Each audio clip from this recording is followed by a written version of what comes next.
Jim and Carrie Lucky and Kirsten Harrelson with Lucky Drug, Wheatland Therapy Services, and Herod Drug are proud supporters of all Okeene and Canton athletics. If you or your athlete are sick or injured, we are here to help. A special shout out to number 57 and number 75. Go Blue! Let's keep the lights on, Whippets!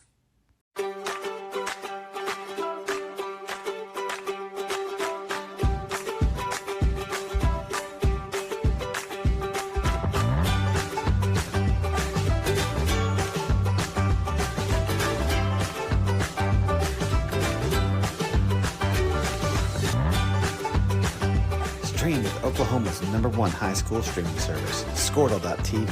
Find out more at Squirtle.com/stream.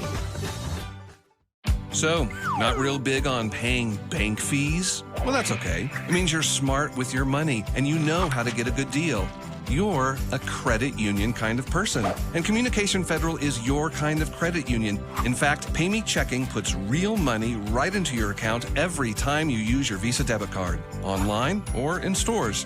PayMe Checking, the free account that pays you only from Communication Federal Credit Union.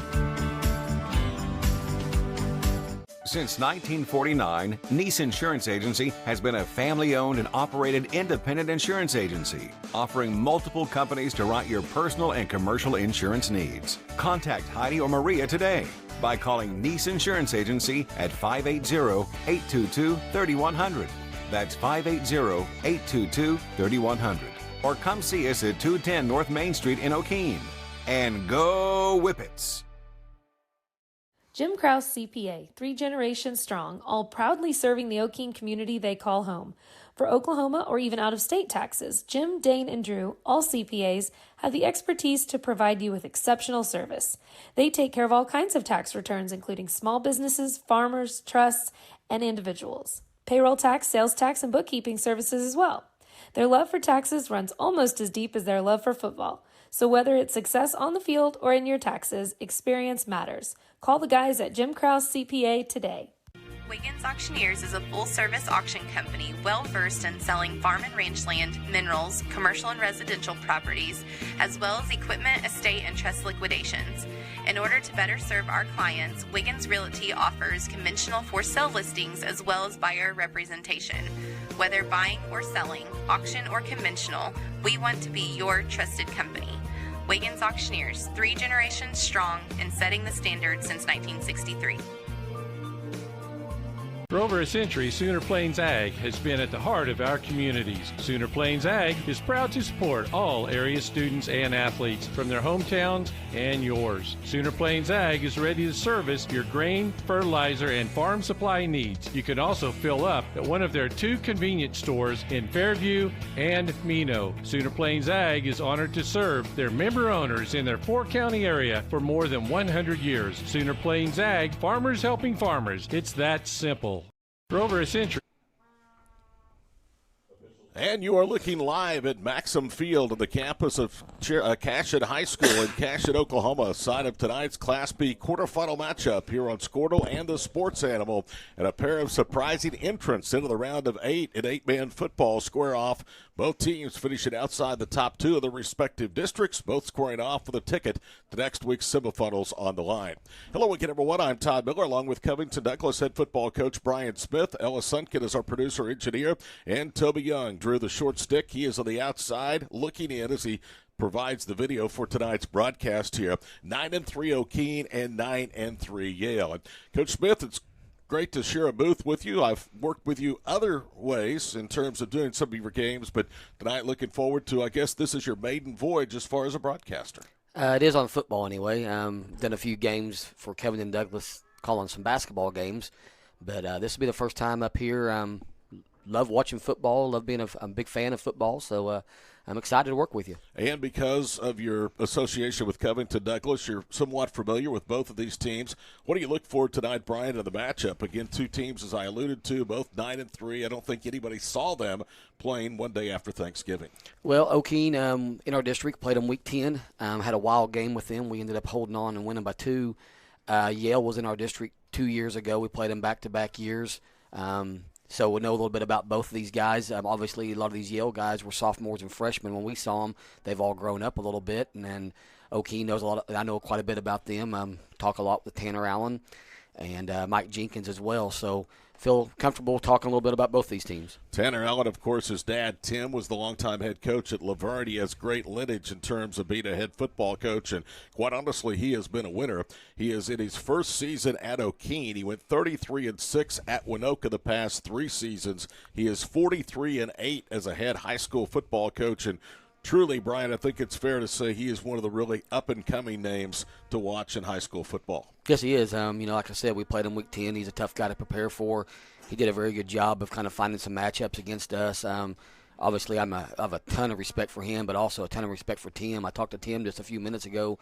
He's here to watch, and, Tim coached against him when he was at Laverne, and nothing but praise for him, and he's always been super nice to me. Because Okeene is here tonight, that means that for the first time since Dewar won the Class B championship in 2020, we will have a new state champion in the largest classification of 8-man high school football in Oklahoma. That's because the Whippets avenged a September the 15th loss on the road at Laverne by going to Laverne last week and stunning the Tigers 46-36. And with all due respect, not to take anything away from the Whippets, but Laverne a much different team without Felix Teal. Yeah, Felix Teal went down around week 4, had the choice to try to play through a labrum injury, made the decision to go ahead and have surgery and be back and healthy his senior year. Probably did the right thing, but Laverne's not the same without Felix Teal running the football. The last 6 games, 5 times Okeene coming in, averaging more than 46 points a game. The fewest that they've scored was in the next to last game of the regular season when they were beaten by Sealy 62-12. Meanwhile, the Yale Bulldogs are coached by a first-year head coach, and they have really responded 9-3. And I'll tell you what, Brian, both of these teams really with different paths, different outlooks when the season began. Yale has a lot of faces and kids that will be back next year. This was really it for Okeene. This is a year that they've targeted with a lot of seniors in their starting lineup. Yes, a lot of seniors. Okeene, I know they'll rebuild. They got a Harley Carves, who's a sophomore, but most other starters are seniors. Yale, a lot of these, like I said, a lot of these kids were freshmen and sophomores. I remember some of these names and preparing for them 2 years ago, but they've developed, and Richard Baker's done a great job in his first year at Yale. Captains are meeting. Okeene, as you can see on your screen, in the powder blue uniforms. Yale will be in the white and orange uniforms with black trim and the orange caps. The front is just now making its way through Cashion. The winds are up to about 10 miles per hour out of the north. Currently it is 38 degrees, and a lot of people bundled up tonight with a wind chill feeling like 33. The road to tonight's matchup for Yale, they went on the road and beat Wetumpka 60-14. Last week they beat a good Keota team on the road 52-30. Okeene's first round victory was a 58-6 rout of Surreal, and then of course last week ending the run of the 2-time defending Class B state champion Laverne Tigers 46-36. Yale is no stranger to having success in high school athletics. Neither is Okeene, but, Brian, we're old enough to remember when the Whippets were at 11-man power under Jeff Wardlaw. It's hard to believe that Tanner Allen is the 6th different coach for the Whippet football program since Jeff Wardlaw retired. I didn't know it was 6. I knew they've had a lot of change. I didn't know that they're already on number 6 since Wardlaw retired. Whippets last year went 4-6. Their last winning record before this year was in 2014. It's their best record at 9-3 since they went 10-2 in 2010. The Whippets, they have an impressive road win over Winoka. That was all the way back in Game 2, 38-28. Tanner Allen taking the Whippets back to his former employer and beating the Railroaders by 10. Again, their most impressive win of the year, though, was last week in the second round of the Class B playoffs, knocking off Laverne 46-36. Winner of this ball game will take on the winner of Velma, Elma, and Drumright. That game going on at 7 o'clock at Western Heights in Oklahoma City. Earlier today, the other half of the bracket is set for semifinal Saturday. Regent Prep, in a game you saw with Tom Nelson on the call here today from Cashion, outlasted Oklahoma Bible Academy 70-50, and it was Sealing 52, Waletka 6. That game was at Western Heights. When you look at this field, Brian, I think you're pretty familiar with the teams remaining. It looks like, and anything can happen, injuries and such, but it looks like that Class B is Sealing's to lose. Sealing is loaded. They probably could have lost a close game last year to Laverne in the state championship game after they beat Laverne in the regular season. I think I've picked Ceiling from day one to win it this year, and I'm not going to change that pick yet. Okeene is the home team, so they are seated on the near side. They have a large contingent making the shorter drive from Okeene here to Cashin tonight. Yale not with that long of a drive, just outside of Stillwater, and they are seated on the north side here of Maxim Field. Great atmosphere, small town football at its finest. A lot of line of cars coming in with headlights and taillights tonight. Really gave you a small town football feel here in Cashin as we get ready for one of these two teams to punch their tickets to next week's state semifinals. Okeene will kick the football off, and again the wind will blow into our face from north to south here at Maxim Field. Right now it's about 10 miles per hour. It's expected to pick up as that front deepens into central Oklahoma. Okeene does a odd kickoff. They kind of have a little watermelon kickoff out there. That ball goes a lot of different directions. As you can see, they're using a tee tonight.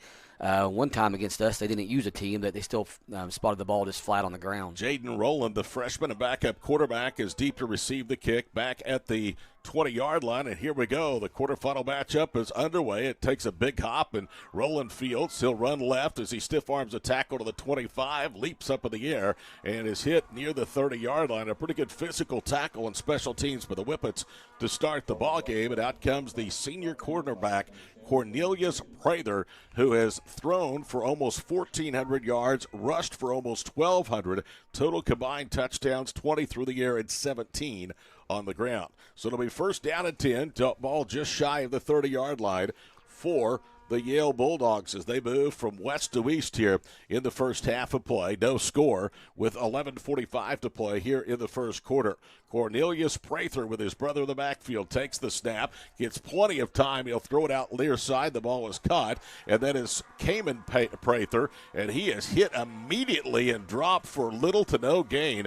And that was a terrific play coming up from the secondary that time by William Carbs. Number 21, Carbs, you're going to call his name a lot. Brody Jenkins also in on that tackle, but Carbs is everywhere. He's a sideline-to-sideline linebacker that does a great job. His brother, number 22, Harley Carbs, plays alongside him there on the other inside backer. How about the defensive coverage in the secondary, because Prather had all day long to survey the field. He did. 2nd and 10, just shy of the 30. Prather will keep it running left. Prather slips out of an ankle tackle and then stumbles up towards the 33-yard line. It's going to bring up 3rd down and relatively long for the Yale Bulldogs here on their opening possession of the night with a minute gone here in quarter number 1. Shortwood, number 5, in on that tackle along with Harley Carbs coming from the inside. It's going to bring up 3rd down and a long 6. Yale in the playoffs has been very, very good on 3rd down conversions, converting over 62% of their tries. They go with 2 receivers to the near side, a single receiver left. They like to throw the ball over the field. Cornelius Prather to throw. Pocket holds. Now he throws off his back foot. Had a receiver wide open. Tegan Minnie on the near side. He overthrew him by about 5 yards.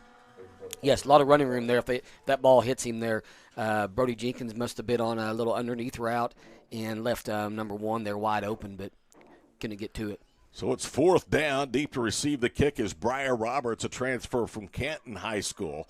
And on the punt for the Yale Bulldogs. Trying to catch his numbers. He pooches it down the field. It'll hit at the 39-yard line, turns over, and he's going to get a good kick out of that as it rolls dead at the 31-yard line. Todd, when we scouted Okeene there for Week 10, they're about 85% run when they are on offense. A lot of speed option to the left, and I wouldn't be a bit surprised if that's not the first play of the game. From the 31-yard line, they will take over. So it's a 26-yard punt, and that was without a return. And Yale, who went 3 and out of their first possession defensively, will put that stout defensive unit out there against this primarily running attack, as Coach Smith just told you, led by the senior quarterback Brody Jenkins. They have 3 offensive linemen. 2 of those are juniors. Everybody else in their other 6 positions offensively starting tonight are seniors. So this has indeed been a year that the Whippets have been targeting for some time. They're 9-3, most wins since, again, 2010. And out of the gun, it's Jenkins. He'll run left, breaks a tackle 35 outside the numbers 42 midfield. Jenkins angles left and then finally is grabbed by the jersey and tackled and drugged near out of bounds on perhaps a touchdown-saving tackle Number 12, Bryce Burke, Yep. was the tackler there. Run to the 41-yard line, so it's first down and 10. Quarterback sweep to the left on that. You'll see a lot of that as well. Jenkins now out in the slot. Got Carbs at quarterback or Swartwood at quarterback. 28-yard run, and behind center is Swartwood that will take the snap. He runs into that defensive front, and then is pushed backwards. He might pick up a yard to the 40. That defensive front is Walker Whitsitt with 68 tackles, Logan Britton with 101 stops, and Lucas Reese with 84. Those three have combined for 19 sacks on the season. 55 was all over that play. Britton, he got down the line, and Coach Allen very concerned about him there, blocking him on the front level. Yale's defense, 31 tackles for loss. They have forced this year 38 turnovers, 13 interceptions, and 25 fumble recoveries. High snap. Now they're going to hand it off in the back. No, it's a keeper running right. It's Jenkins, and they grab him by the jersey and prevent a longer run as he'll be tackled at the 33-yard line. So it's going to be a gain of 7, bringing up third down and 2 as we're under 9.5 minutes to play, and Okeene driving with their first possession of the night. Number 5, Ben Whitsitt on that tackle. Like you said, a little zone read there by Jenkins, and he kept it to the right. Okeene must be a frustrating team to defend because you know what they're going to do, but stopping that is another story. Yeah, they got a lot of weapons. When they do throw the ball, Briar Roberts is their main target, but Swartwood on jet sweeps and stuff out of the backfield, then obviously Carbs. And this looks like a little formation we've seen them do. Little confusion, it looks like. Swartwood moves from the right to the left, and now Okeene is going to have to burn a timeout very early in this ballgame. It comes with 8:44 to play. Whippets in Yale territory. There's no score in this Class B quarterfinal matchup on Squirtle. Few things bring communities together like high school sports. The passion, the drama, the atmosphere, the tremendous thrill of victory, and the agonizing pain of defeat. There's nothing like it, and nobody in Oklahoma brings you all of that better than Squirtle. So sit back, hold on, and get ready for another thrilling ride, because it's time once again for the Squirtle Game of the Week. Proudly offering high-quality insurance to the people of Northwest Oklahoma since 1994, the Eaton Agency strives to deliver exceptional customer service with every interaction. Your local State Farm agents, Jeff and Stephanie Eaton, in Enid and Alva, are ready to help you and your family get the personal price plan that's right for you. So call 580-237-3403. Swartwood slot to the right. Two tight ends out of the gun. It's Jenkins on an empty set on third down and short, and he burrows his way inside the 30, has a first down to the 28-yard line, and they set that up to the right side. That's exactly, Coach, where Brody Jenkins went. Yeah, you don't see number 2, Briar Roberts, in at tight end much. Usually he's split, but he was in there at the left tight end and had a heavy set to the right with number 21, Carbs, like on the wing back. Under 8 minutes and counting to go here with a scoreless first quarter. Todd Miller, Brian Smith with you tonight from Maxon Field in Cashion. No score. Okeene with their first possession. Yale went 3 and out. Out of the gun, same formation, couple of tight ends. It's Brody Jenkins. This time he hands it to Smartwood, who has some running room. He's inside the 25 and down close to the 22-yard line. And right now, Brian, they are just whipping Yale up front and winning the battle on first down. Okeene has a very good offensive line. We struggled with them when we played them week 10. Really big fans of that Kyle Lewis and Riley Lucky, and I think there's a Brittman there. I mean, they got a good offensive line, a lot of size. Second down and 3 at the 22-yard line. One back set. Now the quarterback, Jenkins, is going to keep it running left, and he has a first down to the 15-yard line. And the defense grabs him by the hips and spins him down. So it'll be first down number 3 on this opening drive for Tanner Allen's club.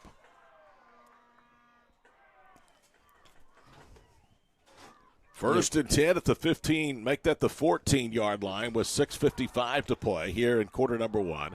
And there's a Bulldog that is shaken up. You can see him doubled down right there.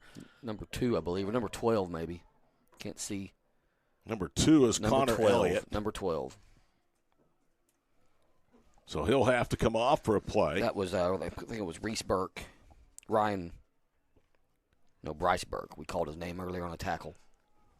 1st and 10 for the 14-yard line. Good to see now as he gets over near the far side hash, he's able to jog off the field in his own power.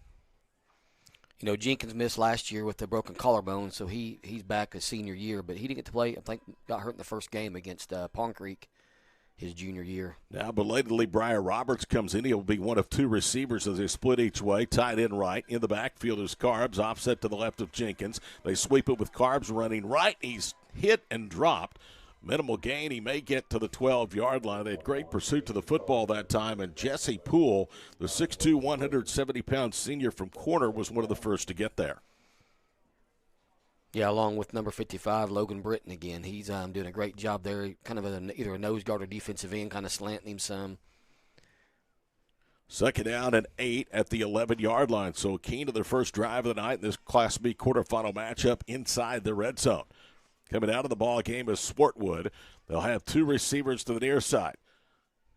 Tight end is lined up right. I don't think Okeene's got enough on the line of scrimmage, but I don't think they caught it. And it's a fake handoff. Jenkins runs right, cuts left, and is in for the touchdown. Nice run by Brody Jenkins, who orchestrated a terrific drive to take the air out of Yale's defense from the outset. Agree. I think they maybe got away with one there. It looks like both guys on this side were off the line of scrimmage, but maybe one of them was on and just don't have a very good angle from here. Brody Jenkins caps the drive. That was 8 plays and went 69 yards. All of it was on the ground. Final 11 coming on Jenkins' legs. Sweep left, cut right, and it's 6-0. They'll line up and go for 2. Jenkins goes under center. They'll motion a man on the far side. Now they hand it off on a jet sweep, and he is hit, and I believe that was Carbs, and he is going to be in for the 2-point conversion. Tell you what, it took a while for them to signal the conversion was good.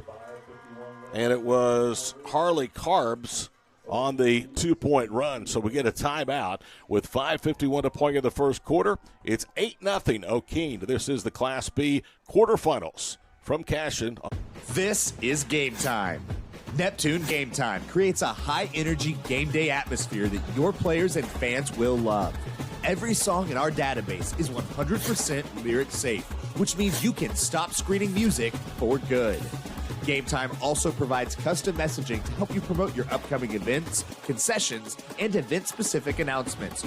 And it gives you the opportunity to sell sponsorships on your station that will generate revenue for your athletic department. Amp up your game day with Game Time.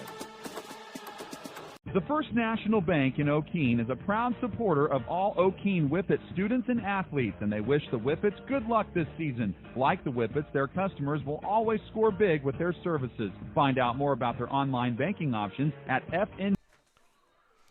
Brody Jenkins will kick it off for a second time. 69 yards, 8 plays for the Whippets on their initial scoring drive. They lead 8-0 here over fellow 9-3 squad Yale, the winner to the state semifinals. And here is a squib kick that takes a high bounce, returned at the 22-yard line. Filling his way up the left sideline, 30-35 of the return was the freshman Jaden Rowland, and he will be stopped past the 35 near the 36-yard line. So good starting field position. Score early from Western Heights at Oklahoma City. The other quarterfinal matchup, Drumright with an 8-0 lead over Velma Elma. Yeah, that's a game I'm very interested in. I went and watched Drumright and Caddo play last week, and then Velma's the one that knocked us out round 1. So 2 teams I think are very good. 5:45 to play here with the first quarter. Todd Miller, Brian Smith, and the Squirtle crew with you from Cashin. Prather hands it off. His brother Kamen able to slip contact of one defender, but then is dropped after a yard gain to the 37-yard line. And right now that Whippet defensive front is very, very good against the run. Yeah, Riley Lucky, number 57, in on that tackle there, and he kind of swallowed that tight end up. Jesse Poole and Connor Elliott are split to the near side. No tight ends, and Prather in the backfield. The quarterback is Cornelius. The running back is Kamen. They throw out left, and wide open again was Connor Elliott. This time the ball was underthrown. So Cornelius Prather, who came in, completed almost 56% of his passes, has overthrown one wide-open receiver and underthrown a second. It's third down and long. Yeah, it doesn't look real comfortable right now in the pocket. He looks like he's rushing a little bit. Had some guys open, but he's kind of throwing them before they turned around and looking for the football. Clock stops on the incompleted pass with 5:11 to go in the first quarter. 8-0 Okeene. Three-man defensive front. Cornelius Prather to throw. Looking right, looking left, directing traffic. Now he moves to the near side, dumps it off, and has a receiver. The ball is caught. That's Sean Lozier. And Lozier with some running room inside the 35. He is down to the 32-yard line. Prather bought some time there, got to the pocket, out of the pocket. I thought he was going to take off and run, but instead he found open there in the flat and picked up the first down. 21 yards for Sean Lozier. That is his second longest pass reception of the year. His previous long was 25. That refreshes the down markers. We wind towards 4.5 minutes to go here in quarter number one. 8-0 Okeene. Winner will face the winner of Drumright Velma Elma in the semifinals next week. Prather in the backfield. Cornelius Prather, the quarterback, fakes the handoff. Now he cuts inside, bounces left, and he's tackled on the 30-yard line. Good job of staying home that time by the Okeene defense, and Harley Carbs, the 5'11 sophomore, was the one to make the tackle. Swartwood there at the corner came off the edge as well and made a nice tackle there right on the left side. William Carbs was on a stunt that time. They picked that up well, Yale did. Give him 3 to the 29-yard line, so it's going to bring up second down and 7 at the 4-minute mark here of the first quarter. Jaden Rowland is one of two receivers flanked just off the right side of the line of scrimmage. Cornelius Prather to throw. Guns it over the middle, and the ball incomplete, and he had another receiver. For the second time, it's Minnie, and for the second time, he misconnects as he throws that one to the inside of Teagan. A lot of crossing routes, a lot of mesh concepts, it looks like. Trying to find a guy open. That right there, a little bit probably thrown more in the middle of the field. Probably want to wait for that guy to get across the field before you throw that ball. Come into the ball game, the Bulldogs averaging almost 120 yards passing per ball game. They average almost 350 yards of total offense. Their record, 9-3. They went 3-2 out of Class B District 7. Cornelius Prather to run for it. He has it and more. Down the sidelines, cuts left at the 15 and run down at the 10-yard line. Boy, he is really good on his feet. You almost want to keep him in the pocket. He was run down that time. Yeah, first and goal inside the 10, it looks like. As Corey Turnham was the one that ran him down. It's first down and goal to go on a run of 19. 3:15 and counting to play here with the first quarter. It's 8-0, but Yale is on the move. Got a trips look to the right here. Prather out of the gun, gets the snap, stands tall, plenty of time. Now he's running out of time. Now he reverses his field all the way back to the 25-yard line. Now he's going to throw towards the end zone, and the ball is caught for a touchdown. Connor Elliott was the one that came across from the middle of the end zone towards the left back pylon, coach, and the throw was on the mark from Cornelius Prather. Elliott now with his 7th touchdown catch. Number 32, Julian Rowland there, picked up that block as he started rolling back to the left, and that's what gave him a little bit more time to get that ball out of his hands. Boy, Cornelius Prather, he is as cool as the other side of the pillow. I mean, he's made some great plays on this drive. He ran about 20 yards to keep that play alive. They're 2 points away from the equalizer here. They go with trips to the near side and empty backfield. Cornelius Prather throws towards the goal line, and it's caught for the 2-point conversion. And wide open was Julian Rowland. And that's the one that made the big block a minute ago, so they rewarded him. Time out of the field, 2:58 to play here in the first quarter. We thought it would be a good one, and it has been. 8-8, Okeene and Yale here in the Class B quarterfinals on Squirtle. What an answer. That was a great answer. Okeene.com. You can visit them or call 822-3300 for more details. The Okeene Whippets and the First National Bank in Okeene are your teams that always give the extra effort for success. Equal Opportunity Lender, member FDIC. Dr. Devin Nightingale is your chiropractic choice in North Edmond Edmond with easy access from Cashion, Guthrie, Luther, and all the Oklahoma City surrounding areas. As a former college athlete, Dr. Nightingale understands the importance of a fully functioning body to gain that competitive edge. Also certified in prenatal and pediatric treatments, Dr. Nightingale sees all types of patients, ranging from 2 weeks old to 97 years old. We offer conservative treatments to get you back in the game, whether you're a weekend warrior or a professional athlete. So give us a call at 405-471-5565 for a free consultation today. Right on. Okay. Todd Miller, Brian Smith, the entire Squirtle crew with you on a chilly night, day after Thanksgiving, an 8-8 tie. Yale goes 64 yards, and a lot of it was done either with the arm or the legs of Cornelius Prather. Different alignment here by Yale that I haven't seen much in 8-man football there, but so you never know what kind of a lot of people do onsides in 8-man, so I don't know what we're going to see. Ryan has taken a 14-6 lead in Class C over Timberlake. Here is the left to right boot. It's a deep kick. It's a line drive kick. It's fumbled to the 21, picked up to the 25, running right, and a good open field tackle, and down goes Luke Swartwood, and that little fumble there, just enough to kind of throw off the timing of that kickoff return. I'd be careful kicking deep to Swartwood as the game goes along. Especially a line drive kick. That guy can run. He's the move in from Canton. Earlier you said number 2, Briar Roberts. Swartwood's the one that moved in from Canton. 2:53 to play here in the first quarter. 8-8 our score. Let's see what adjustments the Bulldogs have made against Brody Jenkins and the Whippet offense that went 69 yards in 8 plays. They have one tight end, 2 receivers to the near side. They faked the sweep, and now we get a flag thrown from behind the play, and that's going to cost the Whippets on an illegal substitution. That was going to be quarterback run to the left. They're going to pull the guard and the tight end on the fake. So it's a false start, and it'll bring up 1st and 15. It looked like he initially signaled illegal substitution, and then he went into the hand roll, signaling a false start. So the line of scrimmage for this drive officially starts at the 25.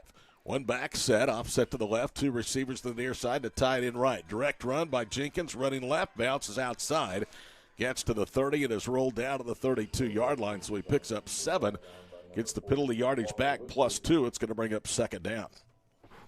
One of the things that Tanner Allen told me earlier in the week that that they needed to do, and something that concerned them, was obviously Prather at quarterback for Yale, and he proved that on that last drive. That was a great answer by them. 2:26 in Canada play, first quarter, state quarterfinal game between 9-3 Okeene and 9-3 Yale. 2nd and 8 at the 32-yard line. One back set. Now it's Carbs who gets the handoff, and boy, he ran right into the heart of that defense, and he was thrown to the ground immediately by Walker Whitsett. A gain of 1 to the 33, so it's 3rd down and long. On their opening drive, Okeene 1 of 1 on 3rd down tries. And this is where Okeene doesn't want to be. And as Yale, this is where they want them to be. Third and behind the sticks a little bit. Okeene would rather run the football. This obviously puts them in a possible passing situation. 1:45 in Canada play, first quarter. Okeene 1 of 1 on 3rd down tries tonight. That came with their touchdown drive, but was just a conversion of 2 yards. This is 7. They need to get to the 40. Back to throw, the left-handed quarterback Jenkins. He's under pressure. Jump throws over the middle, has a receiver. It is caught. Briar Roberts, and he spins away from the defender and gets all the way to the 49-yard line of Yale. Tegan Minnie finally ran him down, but a great run after the catch that time. Yeah, Roberts found a little soft spot there in the middle of the field, sat down in it. Jenkins bought a little extra time and completed the pass there. Big gain. 18 yards as Jenkins connects with Briar Roberts. It's 1st down, number 4 here in the first quarter for Okeene. It comes at the Yale 49-yard line.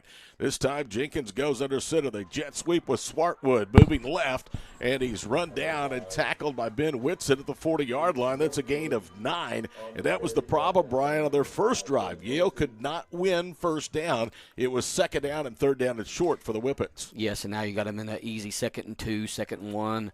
Number 22, that outside linebacker, he stepped across the field, Jesse Poole, and stepped across the line of scrimmage and made an easy block for Okeene on that, and Swartwood just cut up. 40 seconds to play in the first quarter. Second possession, second time Okeene has moved into Yale territory. This at the 40.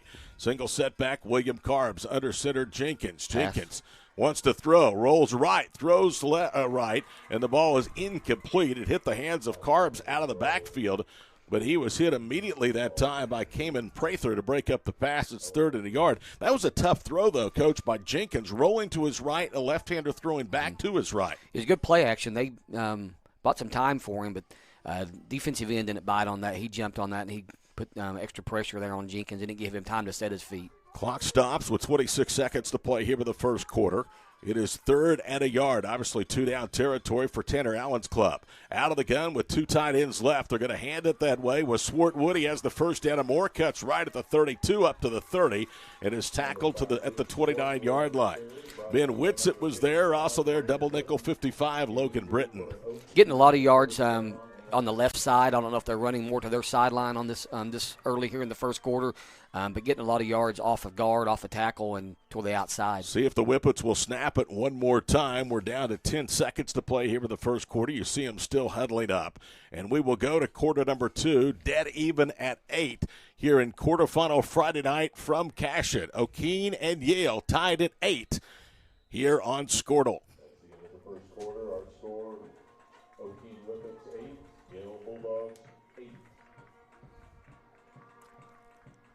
The High Plains Insurance Agency takes pride in keeping up with many changes in the crop insurance industry and keeping their insurers informed of these changes. The goal is to help each farmer customize their crop insurance to meet their needs. Thanks for your continued business. And remember, call Amy, Carissa, or Danny at High Plains Insurance in Medford and Loyal at 580-395-2447 or toll free at 1-800-346-4056 for a quote today. Dr. Matt Dieselhorst at Dieselhorst Sports and Orthopedics can help you get game day ready. Dr. Dieselhorst works with athletes of all ages, taking a coordinated approach to accelerate return to play and maximize athletic performance. His work with pros in sports training, injury prevention, bracing, functional rehabilitation, and imaging works seamlessly with his medical and surgical expertise. Get started by going to Dieselhorst Sports and Orthopedics. Let Dr. Matt Dieselhorst get you back on the field, backing all Oklahoma athletes on the field and off. Welcome back to Maxim Field, home of the Cashet Wildcats. A lot of gold balls have been won of this field. Todd Miller, Brian Smith, Ellis Sutkin, and Toby Young, the crew. Tonight on Squirtle and also the Sports Animal Facebook and app pages. From the 29, it's first down at 10 for Okeene. Second time just outside the red zone. They go with an offset eye. Now they fake the handoff. Jenkins is going to keep it. He weaves his way inside the 25. He's down to the 23-yard line. And there you go. 6 more on first down for the Okeene Whippets. Yep, like you said, winning first down, putting themselves in a good second, manageable, letting their run game take over here. Okay, I have to ask you, coaching 8-man football, most guys go both ways. How difficult is it to make defensive adjustments in the middle of a game? I don't know if you can. I think you can try a little bit, maybe stun a little bit and so forth, but it's tough to do in the middle of the game because you don't get that chance to talk to those kids. Same thing offensively, too. Second down at 4th at 23, double tight right, one receiver left. Under center is Jenkins. They're going to motion Swartwood to the near side. They hand it off on a jet sweep. He ran right into Lucas Reese, who's going to spin him back for a yard gain at the 22. And, boy, he just ran into a truck with the license plate 77. Yes, great play. And 55, he kind of took the fake on that, Logan Britton, but he's been on a ton of plays, but so is Reese. Opening minute of play here with the second quarter. Okeene and Yale tied at 8. Squirtle game of the week here tonight in Cashet. Big third down here. 3rd and 3 at the 22. They need to get inside the red zone to keep this drive alive, but they're obviously in 2-down territory. Jenkins under center, Carbs behind him. Swartwood motions to the far side. They fake the handoff. Rolling right, throwing back left is Jenkins. Wide open to make the catch. Briar Roberts, a flag is down, and Roberts bounces out left and is finally tackled at the 13-yard line. If the play stands, it is a first down, but the flag came here on the near side about the point in which Brody Jenkins started to throw back across the field. I think it's going to be a hold on number 72, Wyatt Graham. Here's the white cap. He'll give us the indication here momentarily. Second penalty of this drive for Tanner Allen's Okeene Whippets. It is a hold, so the gain of 9 that would have set up first down and goal to go is off the board. And the line of scrimmage now back at the 33-yard line. Well, this is, 4-down territory for Okeene, so, Tanner Allen's going to try to get half of it here is what his goal would be, I think. 3rd down and 13 for the Whippets. Again, in 2-down territory at the 33. Game tight that 8 early second quarter. Single setback, one receiver left. They're going to run left with Jenkins. Jenkins with he gets good half speed. Of it. He got that and more as he angles left and is out of bounds inside the 20 at the 18-yard line. Looks like a first down or staying close to it. Well, once he got those shoulders squared up, Brian, that speed took over, and he won the foot race to the edge. Mm-hmm. Yale's in a 3-3 defense. A lot of people call that blackjack and 8-man. Defense that is, I think, attacking the edges is what Tanner Allen's doing here. He's going to block down and kick out on that outside linebacker. 15-yard run for Jenkins. Refreshes the down marker at the 18. They motion now. Riley Lucky as the tight end from left to right of the formation. And they hand it off, and Carbs was hit and still made a little bit of a cut and is able to get to the 16. So there wasn't much there. He picks up 2. Second down upcoming, an 8-8 game with under 9.5 to play here in the first half. Yep, number 77, Reese on the tackle. Had him at the line of scrimmage, kind of slung him forward, and that allowed him to pick up at least 2, maybe 3. Checking in is Sean Lozier. He had a big catch on the touchdown drive for Yale a moment ago. Second and 8 of the 16. This time they hand it off, and that is Carbs. Carbs is tough to bring down. They tried to tackle him with a jersey and finally get him down to the 10-yard line. That's a gain of 6. I'll tell you this, 205 pounds, you cannot tackle the senior William Carbs up high. No, he's a very good good at track and field, throws a shot really well. 12th play of the drive upcoming for the Whippets. They've already overcome 2 penalties, one a false start, the other a holding penalty. And they are 3 of 3 on third downs, 4 of 4 in that category here in the first half. Carbs in the backfield. They fake the handoff. Now Jenkins is going to run with it. Gets a block. He's to the 5. Into the end zone for the touchdown. So Brody Jenkins has a pair of touchdowns, and Okeene is perfect. 2 possessions, 2 touchdowns, and they break an 8-8 tie with 8:40 to go here in the first half. Last time on the 2-point conversion, they ran a little jet sweep with number 22, Harley Carbs. He's coming out.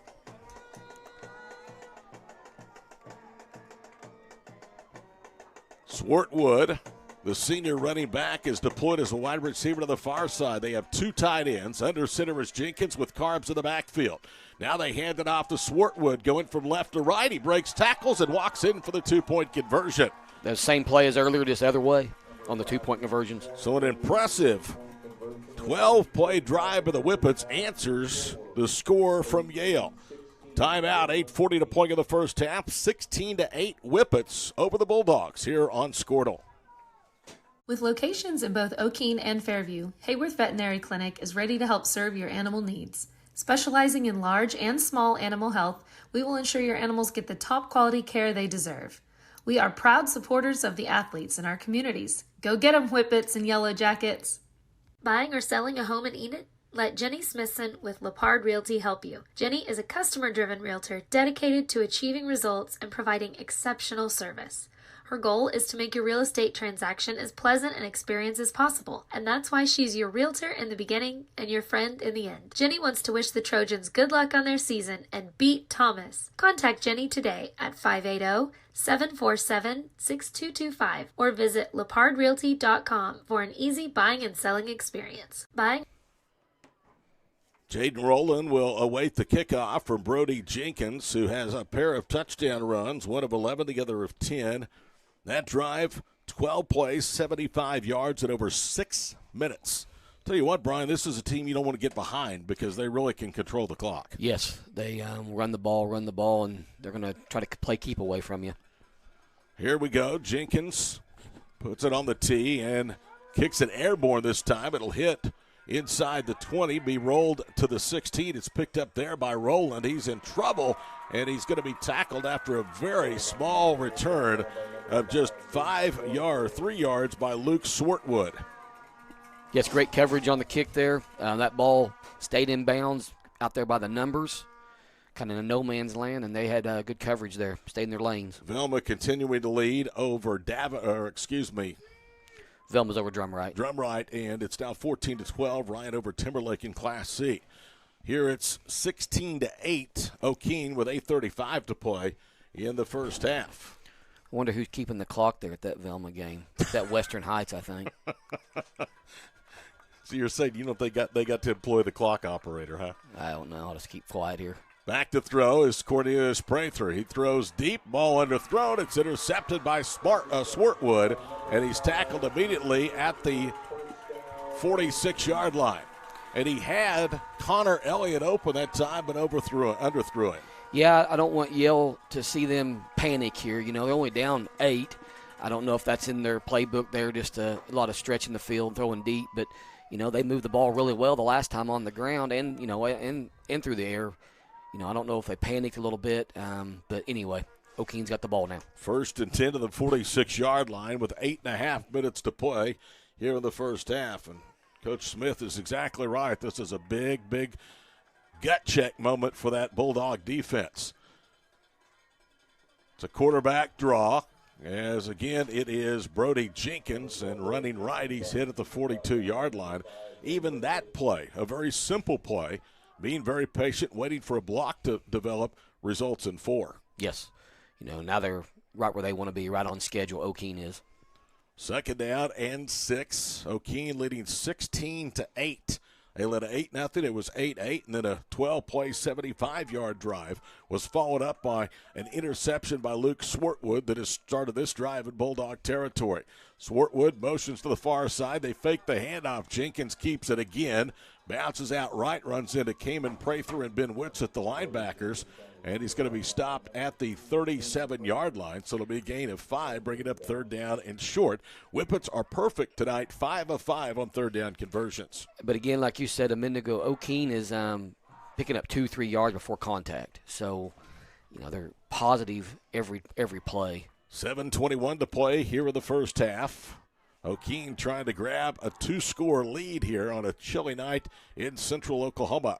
3rd and a yard at the 37 of the Bulldogs. One back set out of the gun. It is Jenkins. Looking right, rolling left. He's going to throw across the way, and nobody's there.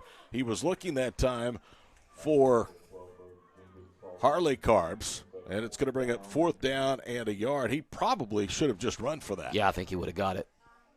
Had the edge there, and being a lefty, could have, you know, kept the ball cocked, but so a big defensive stop here on 4th down and a yard at the 37 for the Bulldogs. Clock stops on the incompleted pass with 7:10 to play here in the first half. 16-8 Whippets. Going under center, Brody Jenkins. Motion Swartwood to the far side. They fake the inside handoff. Jenkins keeps it. I think he got it. Inside the 35 to the 34. That will bring up another 1st down for the Whippet offense.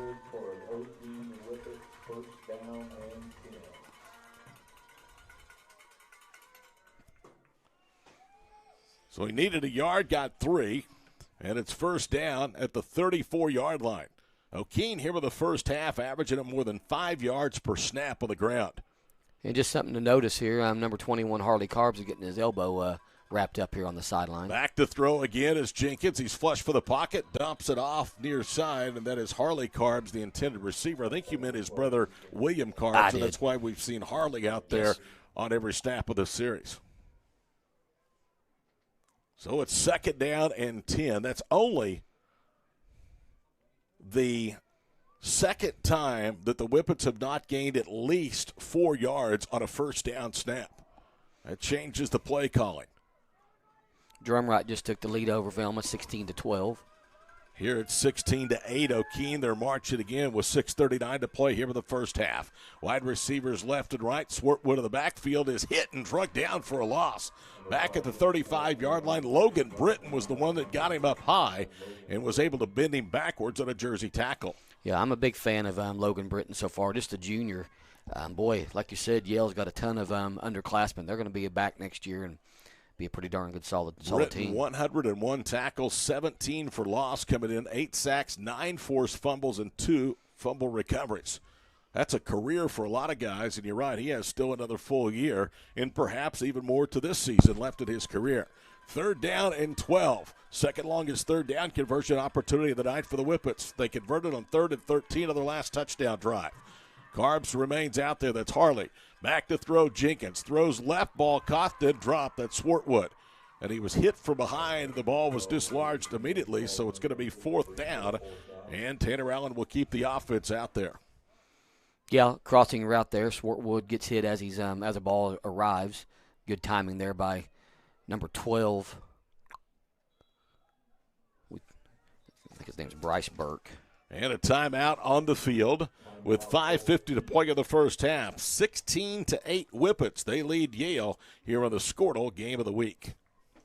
Alva State Bank and Trust Company. Older than Oklahoma. Big enough to serve you and small enough to know you. We've been around since 1901, proudly serving the communities of Northwest Oklahoma and Southern Kansas. We're making banking easy. Whether you're at home, in the office, or waiting for the next quarter to start, our online or mobile banking options help you to juggle busy schedules and financial needs. So stop by and see us at any of our locations in Alva, Burlington, Freedom, Enid, and Kiowa, Kansas. We plant roots where others have branches. Equal housing lender, member FDIC. Are you looking for a local, reliable propane provider? Earnhardt Oil and Propane has been serving customers throughout Oklahoma since 1971. Let them tailor a pricing option to fit your budget. Avoid winter price spikes with easy pay, steady, predictable monthly payments you can count on. Need more fuel options? They also offer bulk fuel delivery, DEF, lubricants, and supplies for your business, all at competitive prices. For reliability 3 generations strong, call Earnhardt Oil and Propane at 866-270-1279 or visit www.earnhardt.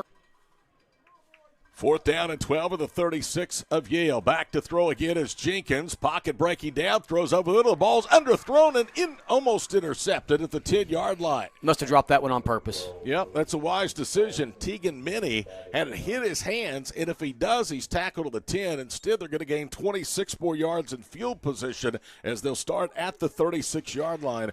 And that was perhaps the defensive stand of the playoffs for this Yale team. Well, they all become bigger the deeper you go. After that interception by Prather a minute ago for Yale, I thought that might doom them, but they overcame it and got the ball back about where the interception was made. 1st and 10 of the 36-yard line, 5:43 to play before halftime. Cornelius Prather rolling right, wanted to throw on the run. Now he's buried at the 35. He's going to lose a yard. The Whippets just strung that play out, and I think it was Kyle Lewis. Yes. That really hit him hard. He is good out there at the end. 5'8", 225 and a senior. So a yard loss back to the 35. Going to bring up 2nd down and long with 5:40 to play here in the first half. Whippets have done well against Cornelius Prather and company with the exception of their second drive. They forced a punt. Had an interception, and the other was a touchdown drive. Prather to throw out left. Ball caught at the 41, turns upfield, and he is out of bounds, and the reception was Jesse Poole at the 43. So it's going to be about 2 yards short of the yardage to gain. It's going to bring up 3rd and a couple.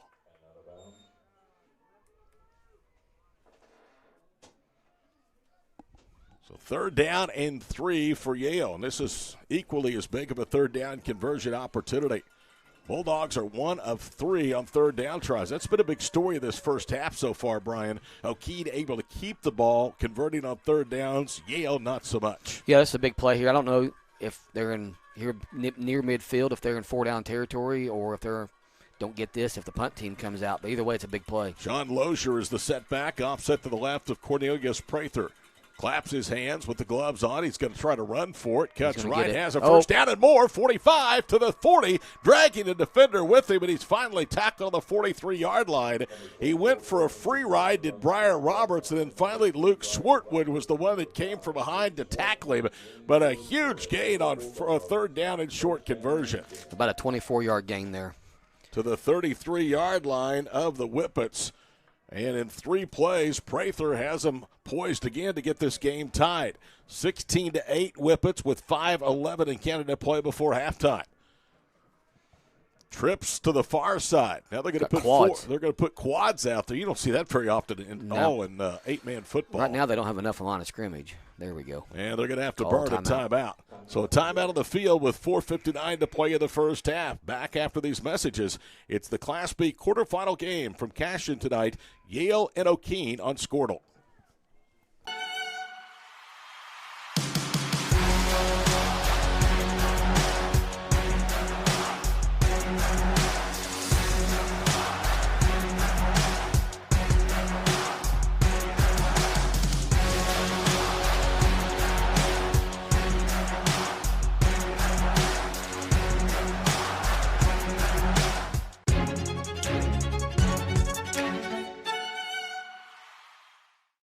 A Athletic is Okeene's newest 24/7 fitness center, opening soon at the corner of 203 East Oklahoma.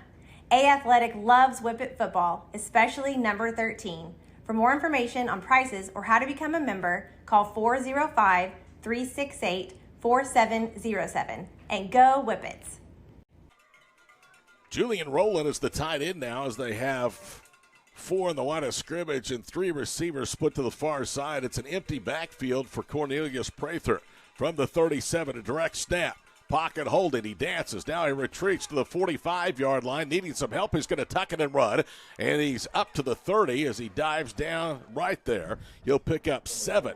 They had him dead to right, Coach, right behind the line of scrimmage, but he was able to get away from Kyle Lewis. Yeah, good coverage downfield. Number 2, Connor Elliott, kind of came open there late, but he didn't really have time to see him downfield, and he just tuck it and run, pick up 3 or 4. He picked up 7, but he ran 15 yards right. because the run started after he'd retreated back at the 45. True. 4:15 to play here in the first half.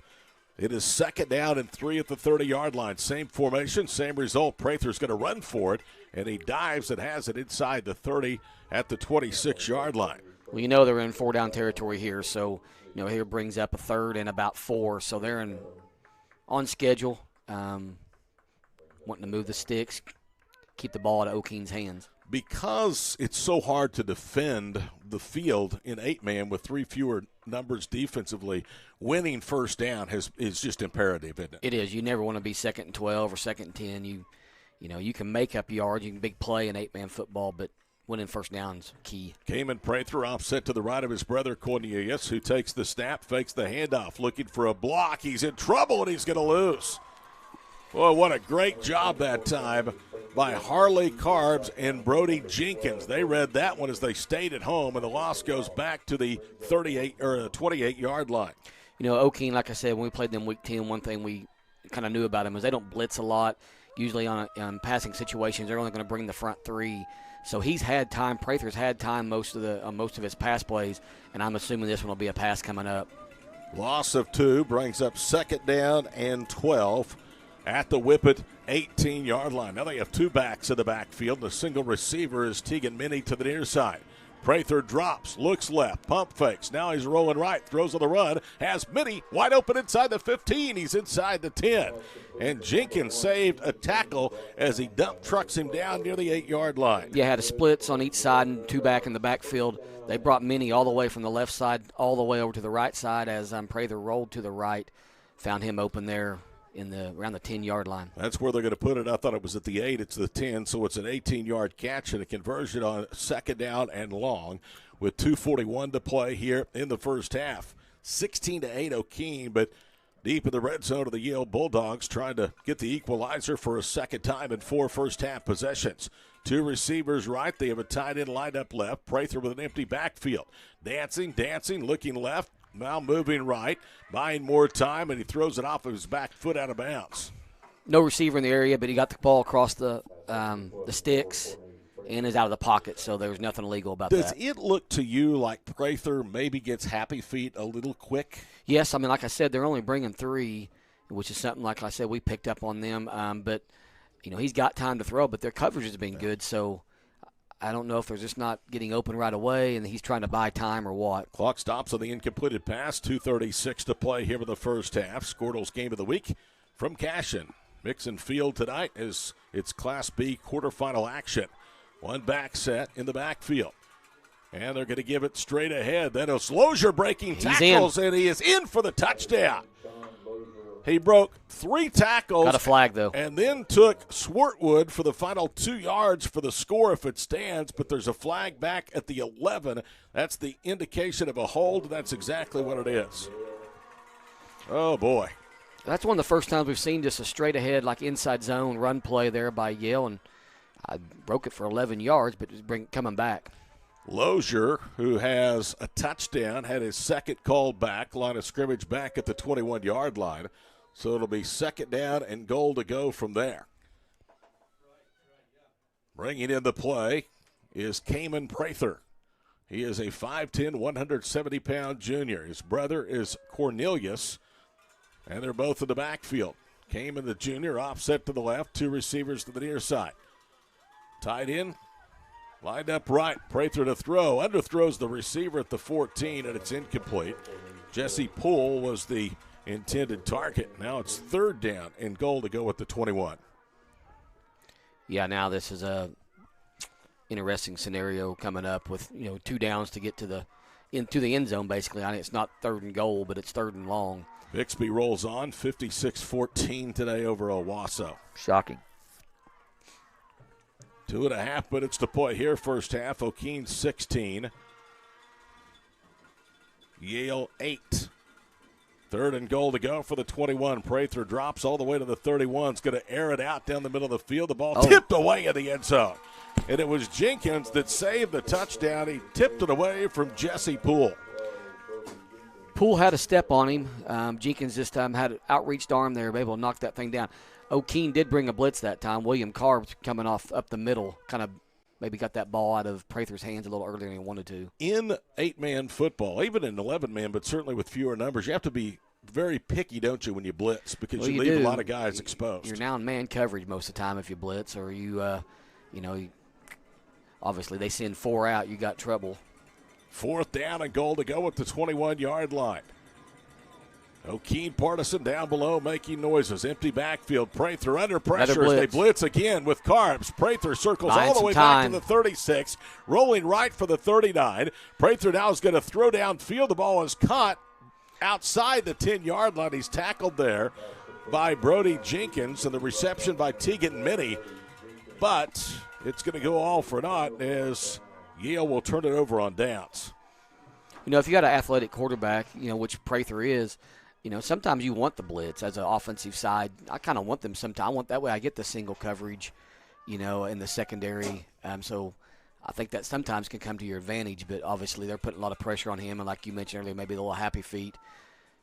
So let's see what Okeene does here with 2 minutes and 10 seconds to go in the first half. And deep in their own end of the field. Worst starting field position for either side here in the first half. They start at the 11 after the Yale turnover on downs. Under center is Jenkins. They're going to sweep right with Swartwood. He is spun and driven backwards. No gain. Lucas Reese was one of the first there. Also filling the gap, Ben Whitsitt. Those guys are really good. Whitsitt with a team-high 165 tackles as a sophomore at linebacker. Really, Okeene's success is coming down to the quarterback run. They've not had a lot of success with any of these motion sweeps. Had a little bit, but not making their making the money on it anyway. 1:36 in county to play first half. 16-8 Whippets. 2nd and 10 at the 11-yard line. Now they'll empty the backfield. 2 tight ends and a single receiver to the near side. Jenkins will take it and run himself. Gets a block on the end. He's across the 15 and then danced out of bounds at the 16-yard line. Coming up from the corner spot was Jesse Poole. So it'll bring it 3rd down and 5, and we'll get a timeout on the field with 1:25 to play before intermission. This is charged to Yale. Okeene leads it 16-8 here on the Squirtle Game of the Week. Why be a ranger? At Northwestern, with small classes, you can be seen. With over 40 programs from business to nursing, you can be career-driven. With a campus home away from home, you can be independent. With over half our students graduating without student loans, you can be debt-free. And with a mosaic of cultures, you can be you. Northwestern, success lives here.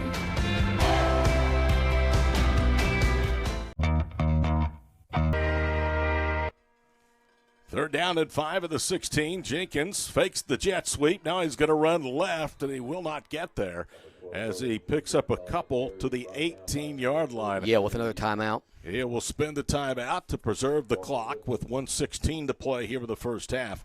Tell you what, Lucas Reese has really started to insert himself out there on that defensive line.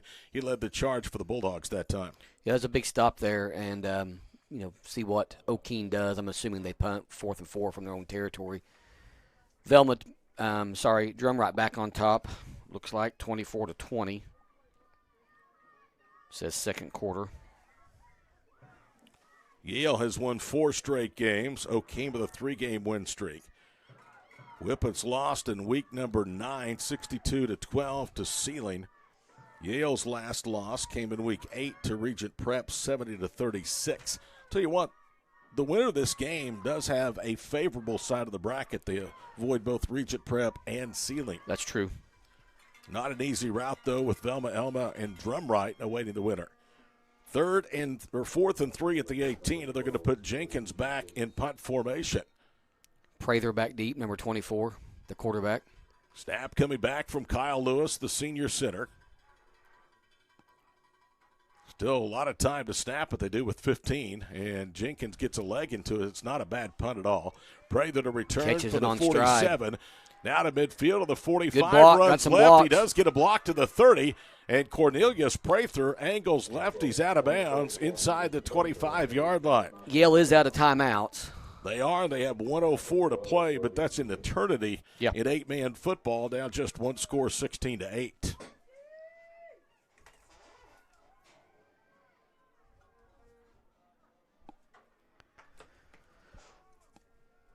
Officially at the 25 of Okeene is where this possession starts for the Yale Bulldogs. Yeah, once he reversed his field there and went back to the left, he had a wall set up. Got trips to the right. Tight end lined up left. That is Julian Rowland. Back to throw, Cornelius Prather from the 35. Rolling right, running out of time. Throws low across the way, and the pass incomplete as Minnie could not come back and make the diving reception. But he was running out of time as he was being pressured up the middle. Yeah, Corey Turnham, a sophomore, number 56, was providing the pressure. Turnham's played well here. Yeah, he has been playing some nose guard. 2nd and 10 to the 25-yard line. That took 6 seconds, so 58 seconds remain here in the first half. You mentioned Jeff Wardlaw earlier. He calls the defense for Okeene. 3 receivers right. Prather in an empty backfield. Has a tight end left. He'll drop to the 34, throws out right. Ball caught again by Minnie inside the 20, and he gets out of bounds close to the 15-yard line. 51 seconds. I think it's going to be a little less than a full yard for the first down. So it's going to bring up 3rd down at about half a yard, 51 seconds to play, and as Brian just told you, he did get out of bounds. The ball resting between the 15 and the 16-yard line. You know, with the clock going to stop after a first down, that you can run or pass here. You don't have to throw it as long as you pick up the first down. It don't matter. Lozier, Elliott, and Rowland are all flanked to the right side of the line of scrimmage. Tight end is lined up left. Prather gets the snap. Blitz coming. He rolls right, directing traffic, throws off of his back foot, incomplete. It's 3rd down and a yard at the 16. Correction, 4th down and a yard at the 16 with 45 seconds to play in the half. They're even using an extra blocker, Brian, up front with a tight end, and they're still able to get pressure up the middle with a 3-man front. Yeah, they've brought 21 carbs a few times here and there. Like I said, with Jeff Wardlaw at calling the defense, he's probably not going to let Prather sit back there and just pick him apart and be comfortable. Now he's under center. Haven't seen much of that. Cayman Prather, his brother, is behind him. Now Cornelius will try to run for it. I don't know about that call. He is stopped at the 15-yard line. Boy, that is a very gutsy call. Yeah, it's 4th and a good yard and a half. And it is over on downs to the Whippets with 29 seconds to play. Far be it for me to question a call, but, boy, that was interesting. Yeah, you know, if it's 4th and inches, 4th and a foot, probably agree with it. 4th and about 5 feet there, basically. Well, you haven't even really looked to exploit the middle in the run game. No. The one time they did with Lozier, he had a touchdown that was called back because of a hold. Correct. Let's see if Okeene is. Looks like they're going to take a knee. Going to be content to we're not. Run one play here. Under center is Jenkins. Hands off to Swartwood. And Swartwood is able to get out all the way to the 29-yard line. Well, you know, now Okeene's got a timeout. Might want to use it. But the clock stops on the first down. Clock's running again. 14 yards on the carry. Looks like Coach Allen's going to be content to letting this thing pretty much run out. Don't want to make a mistake, give up a cheap score here with under 10 seconds to play in the half. Same and play. Same play. Swartwood runs right. He's at the 35 up to the 38-yard line. That'll do it. And that's the end of the first half. Triple zeros on the scoreboard here at Maxson Field in Cashion. With the score, Okeene 16 and Yale 8. We'll be back to recap the first half after this break for the Class B quarterfinals in Cashion on Squirtle. For more than 100 years, Oklahoma Career Tech has been training skilled and dedicated individuals, giving clear career paths to over 90,000 graduates a year. These individuals are the heartbeat of the Oklahoma workforce, serving thousands of companies, fueling this state's economy. Oklahoma is powered by Career Tech.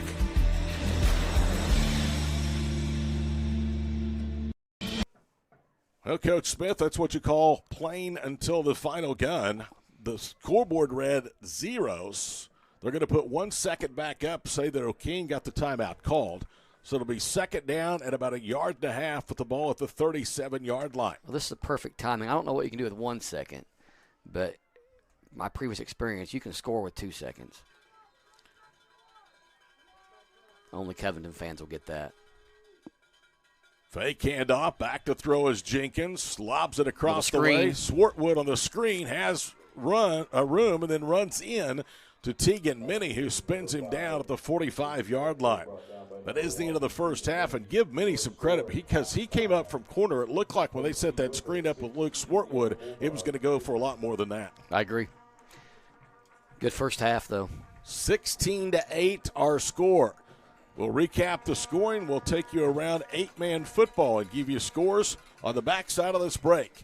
Halfway home from Cashion tonight in this Class B quarterfinal matchup, a pair of 9-3 teams.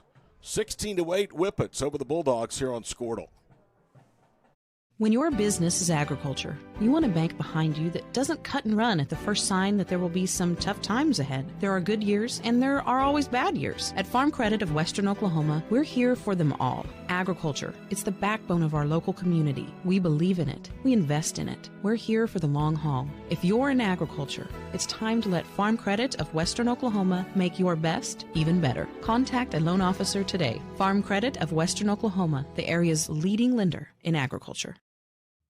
Anger, anxiety, worry, and disbelief, these are normal emotions to feel with an unplanned pregnancy. You have options, and you are not alone. Hope Pregnancy Center in Alva is a safe, confidential, and compassionate place to land. Hope offers free pregnancy testing and ultrasound, and you will be provided education for all your options. Remember, you aren't alone. We can help with hope. Visit thinkimpregnant.org. That's thinkimpregnant.org. Ready to get back in the game? Great news! The movement experts at Physical Therapy Central can help you find relief and results and keep you off the sidelines. With over 30 convenient locations across Oklahoma City and beyond, contact PT Central today at ptcentral.org to see a physical therapist. Jim and Carrie Lucky and Kirsten Harrelson with Lucky Drug, Wheatland Therapy Services, and Herod Drug are proud supporters of all Okeene and Canton athletics. If you or your athlete are sick or injured, we are here to help. A special shout out to number 57 and number 75. Go Blue! Let's keep the lights on, Whippets. Jim. Welcome back here to the booth on a very chilly post-Thanksgiving Friday night. Ty Miller, Brian Smith, and the crew with you. We are at halftime, a good one, as you would expect this deep into November. 16-8, Okeene leading Yale with a winner to move to the state semifinals against either Velma, Elma, or Drumright. That game is late in the first half. Velma leading 28-24 over Drumright. One other score to give you, Ryan, the Cowboys leading Timberlake. That game still in the first half, 26-18, Ryan over Timberlake. Coach, your first half thoughts. I'll tell you what, really Okeene controlled this first half. I mean, just one touchdown on the board, but I thought the Bulldogs defensively really tightened up things against the run and Brody Jenkins in the second quarter. Yeah, I think if you're just watching this game, not looking at a scoreboard, I feel like Okeene should be up about 20. But they didn't capitalize on the interception, get backed up behind the sticks on a holding call and couldn't overcome it. On the other side of that, Yale drives it all the way down a couple times and don't get anything out of it either. So it's been kind of a game I felt like Okeene has dominated the line of scrimmage, been great on first down, converted a lot of fourth downs, but yet don't have a lot to show for it yet. Each team has started a drive at the other's end of the field. Okeene started with 8:30 to play in the first half at the Yale 46, picked up a first down at the 34, and then turned it over at the 36-yard line. And then with 64 seconds to play in the first half, the Bulldogs started the whip at 25 and ended up picking up 9 yards before turning it over on fourth down at about a yard. So that's where we stand, 16-8. Scoring in the first half, Whippets jumped out first, 8 plays, 69 yards. Jenkins, an 11-yard touchdown run, and then he passed for 2 to Harley Carbs. That made it 8-0. After going 3 and out of their first drive, Yale came back, and they picked up first downs at the 32 and 10-yard line, both in Whippet territory, and capped a 10-play drive with a 10-yard pass. Prather to Connor Elliott, and then Prather to Julian Rowland for the 2-point conversion to tie the game at 8.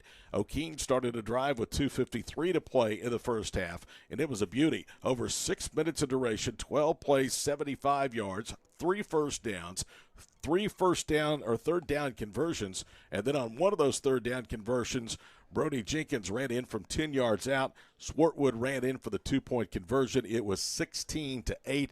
I thought the real telling point of this first half, though, Coach, was when Swartwood was able to pick off Cornelius Prather on the very next snap.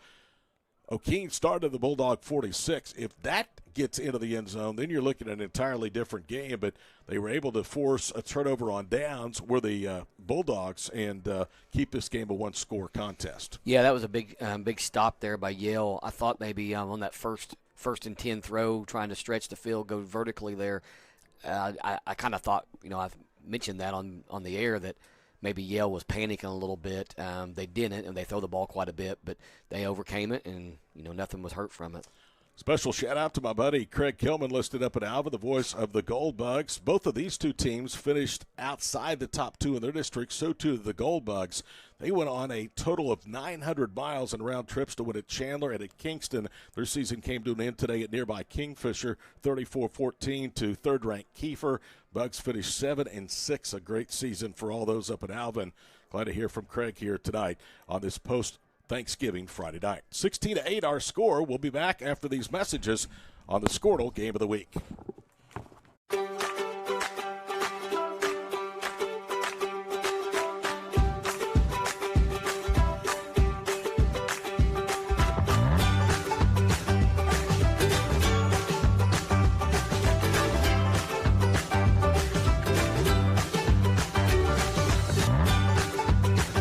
Stream with Oklahoma's #1 high school streaming service, Squirtle.tv. Find out more at Squirtle.com/stream. So, not real big on paying bank fees? Well, that's okay. It means you're smart with your money and you know how to get a good deal. You're a credit union kind of person, and Communication Federal is your kind of credit union. In fact, Pay Me Checking puts real money right into your account every time you use your Visa debit card, online or in stores. Pay Me Checking, the free account that pays you, only from Communication Federal Credit Union. Since 1949, Nice Insurance Agency has been a family-owned and operated independent insurance agency, offering multiple companies to write your personal and commercial insurance needs. Contact Heidi or Maria today by calling Nice Insurance Agency at 580-822-3100. That's 580-822-3100. Or come see us at 210 North Main Street in Okeene. And go Whippets! Jim Krause CPA, 3 generations strong, all proudly serving the Okeene community they call home. For Oklahoma or even out-of-state taxes, Jim, Dane, and Drew, all CPAs, have the expertise to provide you with exceptional service. They take care of all kinds of tax returns, including small businesses, farmers, trusts, and individuals. Payroll tax, sales tax, and bookkeeping services as well. Their love for taxes runs almost as deep as their love for football. So whether it's success on the field or in your taxes, experience matters. Call the guys at Jim Krause CPA today. Wiggins Auctioneers is a full-service auction company well-versed in selling farm and rangeland, minerals, commercial and residential properties, as well as equipment, estate, and trust liquidations. In order to better serve our clients, Wiggins Realty offers conventional for-sale listings as well as buyer representation. Whether buying or selling, auction or conventional, we want to be your trusted company. Wiggins Auctioneers, 3 generations strong and setting the standard since 1963. For over a century, Sooner Plains Ag has been at the heart of our communities. Sooner Plains Ag is proud to support all area students and athletes from their hometowns and yours. Sooner Plains Ag is ready to service your grain, fertilizer, and farm supply needs. You can also fill up at one of their 2 convenience stores in Fairview and Mino. Sooner Plains Ag is honored to serve their member owners in their 4-county area for more than 100 years. Sooner Plains Ag, farmers helping farmers. It's that simple. Proudly offering high-quality insurance to the people of Northwest Oklahoma since 1994, the Eaton Agency strives to deliver exceptional customer service with every interaction.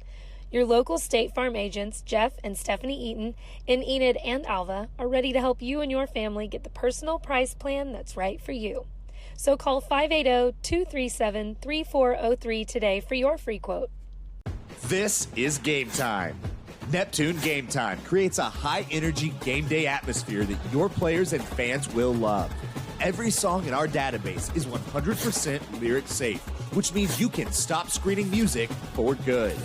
Game Time also provides custom messaging to help you promote your upcoming events, concessions, and event-specific announcements. And it gives you the opportunity to sell sponsorships on your station that will generate revenue for your athletic department. Amp up your game day with Game Time.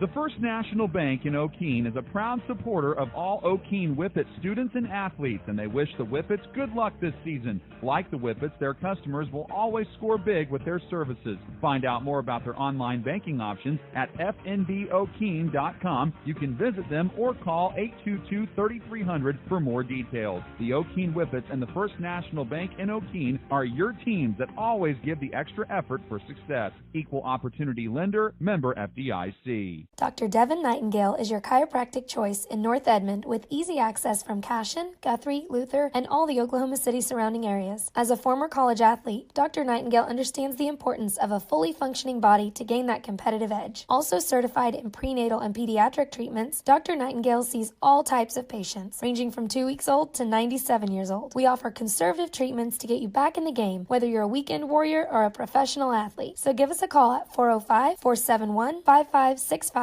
for a free consultation today. The High Plains Insurance Agency takes pride in keeping up with many changes in the crop insurance industry and keeping their insurers informed of these changes. The goal is to help each farmer customize their crop insurance to meet their needs. Thanks for your continued business. And remember, call Amy, Carissa, or Danny at High Plains Insurance in Medford and Loyal at 580-395-2447 or toll free at 1-800-346-4056 for a quote today. Dr. Matt Dieselhorst at Dieselhorst Sports and Orthopedics can help you get game day ready. Dr. Dieselhorst works with athletes of all ages, taking a coordinated approach to accelerate return to play and maximize athletic performance. His work with pros in sports training, injury prevention, bracing, functional rehabilitation, and imaging works seamlessly with his medical and surgical expertise. Get started by going to Dieselhorst Sports and Orthopedics. Let Dr. Matt Dieselhorst get you back on the field, backing all Oklahoma athletes on the field and off. With locations in both Okeene and Fairview, Hayworth Veterinary Clinic is ready to help serve your animal needs. Specializing in large and small animal health, we will ensure your animals get the top quality care they deserve. We are proud supporters of the athletes in our communities. Go get 'em, Whippets and Yellow Jackets! Buying or selling a home in Enid? Let Jenny Smithson with Lepard Realty help you. Jenny is a customer-driven realtor dedicated to achieving results and providing exceptional service.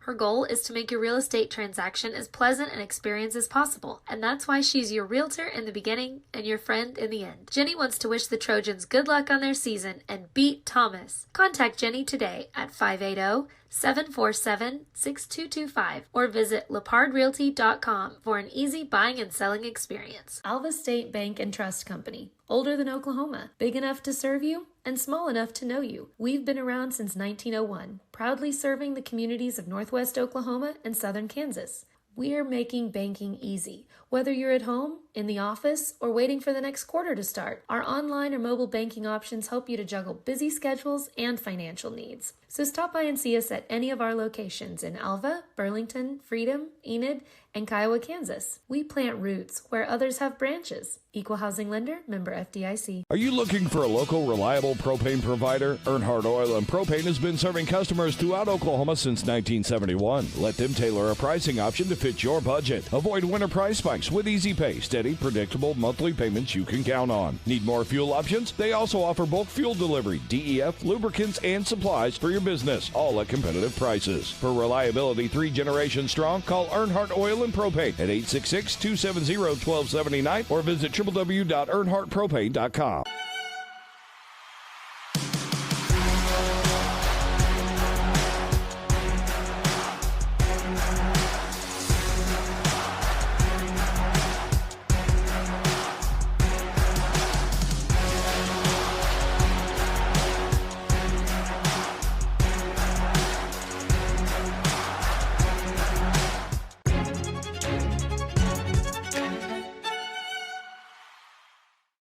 A-Athletic is Okeene's newest 24/7 fitness center, opening soon at the corner of 203 East Oklahoma. A-Athletic loves Whippet football, especially number 13. For more information on prices or how to become a member, call 405-368-4707 and go Whippets. Why be a ranger? At Northwestern, with small classes, you can be seen. With over 40 programs from business to nursing, you can be career driven. With a campus home away from home, you can be independent. With over half our students graduating without student loans, you can be debt free. And with a mosaic of cultures, you can be you. Northwestern, success lives here.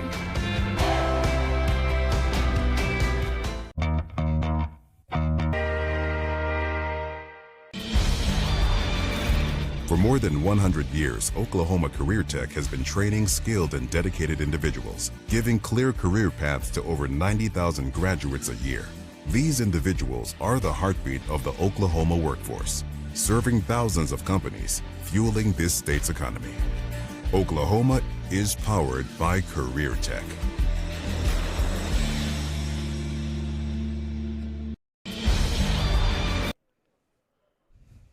There you see the scoreboard, the time remaining before halftime.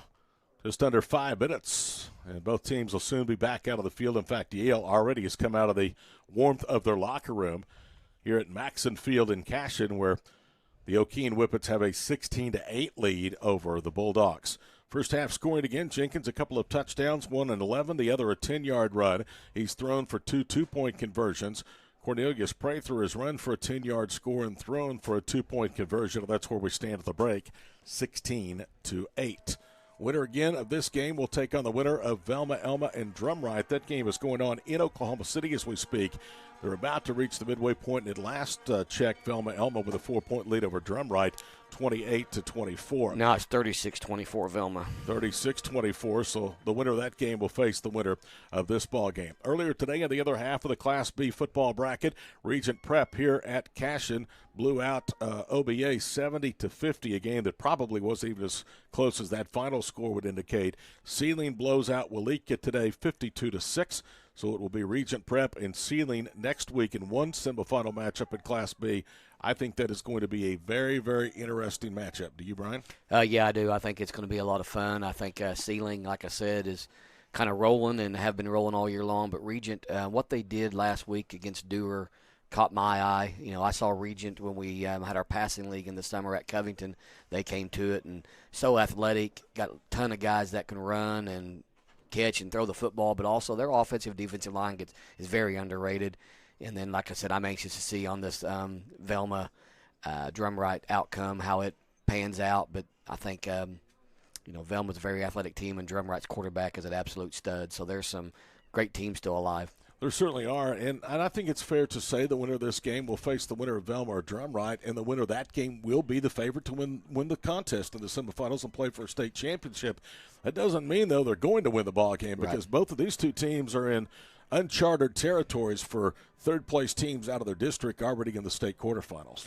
Yes, Okeene it actually ended in a three-way tie for second in our district, us, Southwest Covenant, and Okeene, and Okeene won the tiebreaker and it finished up getting the 2 spot. But it was a very, tightly contested in all of those matchups between the three of us.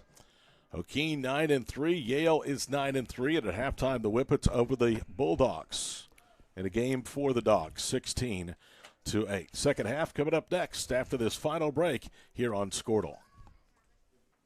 When your business is agriculture, you want a bank behind you that doesn't cut and run at the first sign that there will be some tough times ahead. There are good years and there are always bad years. At Farm Credit of Western Oklahoma, we're here for them all. Agriculture, it's the backbone of our local community. We believe in it. We invest in it. We're here for the long haul. If you're in agriculture, it's time to let Farm Credit of Western Oklahoma make your best even better. Contact a loan officer today. Farm Credit of Western Oklahoma, the area's leading lender in agriculture.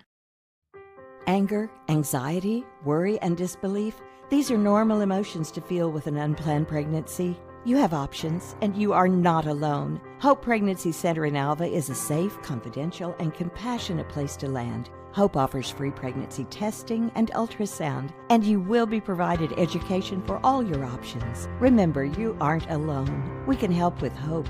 Visit thinkimpregnant.org. That's thinkimpregnant.org. Ready to get back in the game? Great news! The movement experts at Physical Therapy Central can help you find relief and results and keep you off the sidelines. With over 30 convenient locations across Oklahoma City and beyond, contact PT Central today at ptcentral.org to see a physical therapist.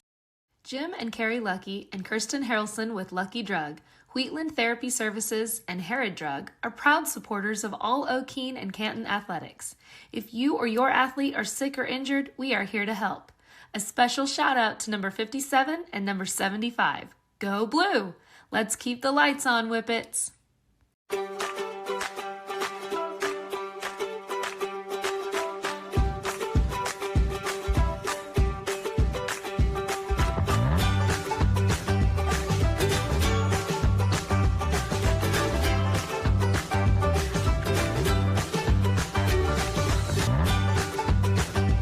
Stream with Oklahoma's #1 high school streaming service, Squirtle.tv. Find out more at Squirtle.com/stream.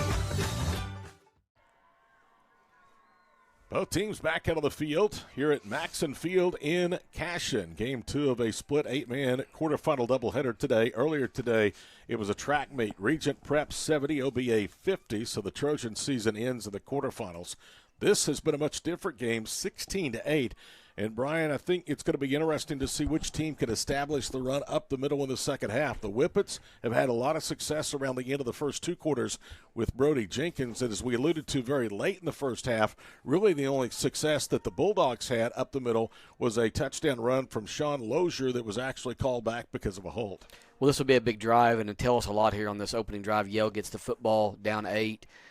See what they do with it. Won't be pressed for time. You know, they threw the ball a lot on that last drive and had to because of clock issues and because of running out of timeouts. So now with the ball in their hands and, you know, run the quarterback, run whatever. Maybe they run up the middle, like you said, with Lozier and see what happens there. I think they being the Whippets, have done a good job in keeping, for the most part, especially in that second quarter when they were blitzing, Cornelius Prather in the pocket, because he's much, much more dangerous when he's able to survey the field and either attack with his arm or his legs. Yeah, they blitzed more on that last drive than we've seen from him in the early parts of the game. I don't think they want him to sit back and have time, but then that flushes him out of the pocket, and he usually rolls to the right. So I don't know what you want him to do. If you want him in the pocket and you know, I think he'd rather run than he would throw, but we'll see what happens here as this opening drive. He has the only score on the board for the Bulldogs of Yale, and that was a touchdown run in the first quarter. Okeene has dominated this game from a statistical standpoint, from a time of possession standpoint, but again, the Bulldogs' defense really stiffened and kept this thing a one-score game, especially after Prather was intercepted in Yale's end of the field in the second quarter. We alluded to earlier, if that drive ends in a touchdown, the way things are going on a cold night, a 2-score lead, not insurmountable, but it becomes very, very difficult against a team like the Whippets that can control the clock. You told me something earlier, Coach, before we came on. It's rather interesting that your life's almost come full circle here at Maxson Field. You're calling your first football game as a broadcaster here tonight in a place that you coached your very first high school football game. Yeah, I was a young guy, 27, 22 years ago. Got You the mean job you're not still a young guy? I feel young, but some days. But, yeah, we come down here in 2002. D.L. Robertson, a good friend of mine, was the head coach. Really love him to death. And he was the head coach at Cashin, came down here. I don't remember the final score, but I think we lost something like 38-12 or 38-16. You know, you go back and look at some of those early games in your coaching career, and you kind of want to tell yourself to do things different. You know, you see a lot of mistakes you made, and obviously Cashin was pretty good, and that was a tough matchup for my first ever 8-man head coaching game. Cashin has been good at the 8-man and the 11-man ranks. They've taken a step back the last couple of years, but a program that takes the backseat to no one when it comes to small school football here in Oklahoma. In fact, good to see their head coach, Lynn Shackelford, here in the booth earlier tonight. Okeene will get the football. Yale will kick it off, and doing the chores will be Sean Lozier, number 10. He tees it up in a much more conventional way than does Brody Jenkins. Yeah, I got mixed up. I guess I thought Yale got the football here to start the half, and so this will be big defensive drive for Yale to keep this thing a one-score ball game. Luke Swartwood, who's very dangerous with that speed, deep to receive at the 20-yard line. Here's Lozier's 10-yard approach, right-footed toe to leather, and this one skips to the 25-yard line, scooped up at the 21. It's Smartwood breaking tackles. Look at this. He's down the boundary to the 50, and from behind, a touchdown-saving tackle made by Tegan Minnie. And Minnie just shot out of nowhere to come from behind and tackle Swartwood, who I have to agree with you, Coach. I thought he was headed to pay dirt. Like I said earlier, I don't know. I wouldn't feel real comfortable kicking the ball deep to him. They did it again, almost paid the price. But they did have someone there, Tegan Minnie, to make the tackle there right around midfield. But Okeene set up here 1st and 10 from the 48 of Yale. 11:54 to play here in the third quarter. Todd Miller, Brian Smith with you tonight here from Chili Cashin and Maxon Field in Squirtle. Out of the gun. It's a bootleg by Jenkins. He'll come left to the 40. Jenkins to the 35, to the 30. Stays on his feet, and he is gone. Brody Jenkins walking a tightrope on the near side boundary. Once he kept his balance and was able to get back to center, he just sprinted in the rest of the way untouched for the touchdown, and that's a 48-yard score, the third for the senior quarterback tonight. Well, I believe that was the same play, same formation they ran on the first play of the game, just a quarterback sweep left. Had Carbs leading it there. Again, that defensive outside linebacker kind of stepping across the line of scrimmage and allowing a lane, a little cutback lane. So 19 seconds into the third quarter. We've had a near return for a touchdown of 36 yards by Swartwood and a 48-yard run. Jenkins under center, the jet sweep, hands it off to Swartwood, diving towards the goal line. He's in for the two-point conversion. Timeout, 11:41 to play, third quarter. Okeene has opened up a 22-8 lead over Yale in the Class B quarterfinals here on Squirtle. So, not real big on paying bank fees? Well, that's okay. It means you're smart with your money and you know how to get a good deal. You're a credit union kind of person, and Communication Federal is your kind of credit union. In fact, Pay Me Checking puts real money right into your account every time you use your Visa debit card, online or in stores. Pay Me Checking, the free account that pays you, only from Communication Federal Credit Union. Since 1949, Nice Insurance Agency has been a family-owned and operated independent insurance agency, offering multiple companies to write your personal and commercial insurance needs. Contact Heidi or Maria today by calling Nice Insurance Agency at 580-822-3100. That's 580-822-3100. Or come see us at 210 North Main Street in Okeene. And go Whippets!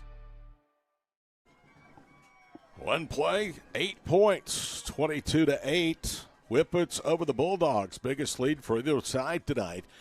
And Jenkins, who went pay dirt for 48 yards on the first half of the second half, will put toe to leather and boot it away. Right to left, he squibs this one, and it takes a big hop and goes over Rowland's hands. He's going to have to circle back to the 10-yard line. He's in trouble, ducks two defenders, and won't get free of a second blue wave. And terrible starting field position now for the Yale Bulldogs. And I think they would like to go back to the locker room and restart this thing because it's been a disastrous first half minute. Yeah, that's been about the worst thing that could happen right there with their offense a little bit struggling on first down and having to throw the ball maybe more than they want to. Now they're going to start it inside their own 10, first and 10. 11:32 to play here in the third quarter. He's Brian Smith. I'm Todd Miller. That was that kick I was talking about. It has to take some weird bounces. We saw that, like I said, week 10. Noah Sunkin is the producer here with the booth, and Toby Young drew the short straw. He's outside operating the camera.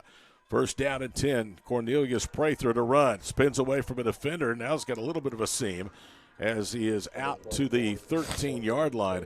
Looked like to me William Karp should have had him behind the line of scrimmage, but he was able to get away from the senior linebacker. Yeah, I had a beat on him. Could have been a 2-yard loss, turned into about a 3-yard gain. Made something out of that. Prather has done a lot of that here tonight. 2nd and 7 of the 13 for the orange, white, and black-cladded Bulldogs of Yale, hometown of Jim Thorpe, at least the only town in which he actually owned a home. And you can go over and see it. It's a terrific sight to see here in the Sooner State. From the 13, Prather has one back in the backfield. He has a receiver, 2 to the near side, 1 flanked wide left. Prather to throw inside the 10, guns it over the middle, wide open is Benny. Dropped it. And he dropped it at the 31-yard line. And you know why he dropped it? Because he saw nothing but brown grass in the sidelines if he holds on to that. Mm-hmm. Like he's talked about Jim Thorpe, he's not on the same level, but Chris Kayott, who just texted me a minute ago, he's a Okeene boy. He head coach at OBA, took a tough loss today, but obviously watching on Squirtle here. Chris has done a good job everywhere he's been. Fairview, Laverne, OBA. 3rd and 7 at the 13-yard line. Prather claps, gets the snap, now is under pressure from Carbs, throws out First right, down. and the ball is caught by Connor Elliott. That ball had some zip on it, and Elliott went up and kept his feet down to make the catch. Wait a Good minute. concentration. They're not moving the sticks. Was he out of bounds? Must not have caught it in bounds, Todd. Looked like to me he had plenty of room. Thought so too. So now we got 4th and 7. Looks like the punt team is coming in. It's hard to see with that brown grass Yeah. and the boundary across the way. Again, it looked like he had 1 foot in, but it's 4th and 7. This is a big punt now for Lozier, who gets a leg into it. It's a wobbly kick. Oh, and it hits Yale kid. one of the Bulldogs. That's Kamen Prather, and the ball's going to be down there near the 35-yard line. So if that's where they put it, it's just a 22-yard punt. And this third quarter could not have started any better or any worse, depending on what side of the stadium you're sitting on. No, this is on the verge of maybe getting out of hand here if Okeene takes something here real quick and scores and makes this a 3-score ball game. At the 30-yard line, so it's a punt of 17 yards. Swartwood at quarterback. 10:29 to play here in the third quarter, and we get a timeout on the field. This is taken by the Bulldogs. We'll take a quick 30-second break. Be back. Okeene at the 30 of Yale, leading 22-8 here on Squirtle. Jim Krause CPA, 3 generations strong, all proudly serving the Okeene community they call home. For Oklahoma or even out-of-state taxes, Jim, Dane, and Drew, all CPAs, have the expertise to provide you with exceptional service. They take care of all kinds of tax returns, including small businesses, farmers, trusts, and individuals. Payroll tax, sales tax, and bookkeeping services as well. Their love for taxes runs almost as deep as their love for football. So whether it's success on the field or in your taxes, experience matters. Call the guys at Jim Krause CPA today. Jim Krause CPA. 1st and 10 at the 30-yard line of Yale for Okeene. 22-8 our score. And as Coach just told you going to the break, Bulldogs better find a way to get out of this without giving up any points. Single set back as Carbs. They Reverse. sweep right. Now it's a reverse as they toss to Swartwood coming left. Swartwood then runs right into Connor Elliott, who drops him at the 30-yard line. That was a little slow in developing, and as a result, it nets nothing. Yeah, number 2, like you said, Connor Elliott did a nice job of staying home. When they first ran that, I thought, man, there'll be some green grass, but there was nothing. Elliott came with 40 tackles in 12 games, a 6'3", 180-pound senior. No gain, 2nd and 10 of the 30 of Yale. Carbs in the backfield. Jenkins running right. Bounces outside. First down and more. Jenkins cuts left at the 15 and dives close to the 10-yard line. It's going to bring up first down inside the red zone for the Whippets, and Brody Jenkins is just taking this Whippet team on his shoulders. Yeah, quarterback sweep has been the best play. Had a lot of success with it, cutting up inside of that outside linebacker and picking up big yardage. Officially, the run ends at the 11, a 19-yard run for Jenkins. His third carry, he had 48 on his first to start the second half. Carbs in the backfield. Jenkins this time is going to run left. High steps a defender in the backfield. Now reverses his fielding, goes right, and is tackled at the 10-yard line. Fought hard for 3 yards there. He was broke about 3 tackles and still picked up 2 or 3. Ben Whitsitt was the first one in the backfield. He kind of high-stepped him. Had to run a long ways for a yard gain. It's going to bring up second down and 9 at the 10-yard line. And that takes us under 9 minutes to play here in the third quarter. Okeene trying to take a 3-score lead over the 9-3 Yale Bulldogs. Swartwood is wide right. They have 2 tight ends to both sides. Under center is Jenkins with Carbs behind him. Swartwood runs to the near side, gets the handoff, cuts right inside the 5, bounces off a defender, and is rolled down at the 2. That'll bring up first down and goal to go for Okeene with 8.5 minutes to play here in the third quarter. That's the play we've seen on the 2-point conversions where a little jet sweep cut up inside with Carbs leading up the B gap. First and goal to go at the 2-yard line. Clock begins to roll as they set the chains. 8:19 to play third quarter, 22-8 Okeene. Trying to put one nail in the coffin of the Yale Bulldogs. Carbs in the backfield. Out of the gun is Jenkins. Carbs to his left. William gets the call straight up the middle. Diving, and he is in for the touchdown. Well, it was a late signal, a very late signal for the official. I wasn't sure initially if he got in, but he did. Needed 2 and got just that, and it's now big trouble for the Bulldogs, who trail 30-8. Yes, Okeene's completely taken control of this game early in the second half. Yale's going to have to do something here on this first drive or this next drive and stop the bleeding. Special teams has been a big, big difference. A nice kickoff return by Okeene as they will go for 2. Jenkins fakes the handoff, walks in on the left end. The good field position of their first drive was set up by a kickoff return. Then a mishandled kickoff put Yale in deep trouble, and then a bad punt gave Okeene a short field, and it's now 32-8. Timeout with 8:10 to play in the quarter. Back after this on Squirtle. For over a century, Sooner Plains Ag has been at the heart of our communities. Sooner Plains Ag is proud to support all area students and athletes from their hometowns and yours. Sooner Plains Ag is ready to service your grain, fertilizer, and farm supply needs. You can also fill up at one of their 2 convenience stores in Fairview and Mino. Sooner Plains Ag is honored to serve their member owners in their 4-county area for more than 100 years. Sooner Plains Ag, farmers helping farmers. It's that simple. For over a century. 5-play, 30-yard drive. William Carbs reaches pay dirt for the touchdown, and Jenkins, who has 3 touchdown rushes tonight, has thrown for a pair of 2-point conversions, just ran in, untouched her on the left end to make it 30-8.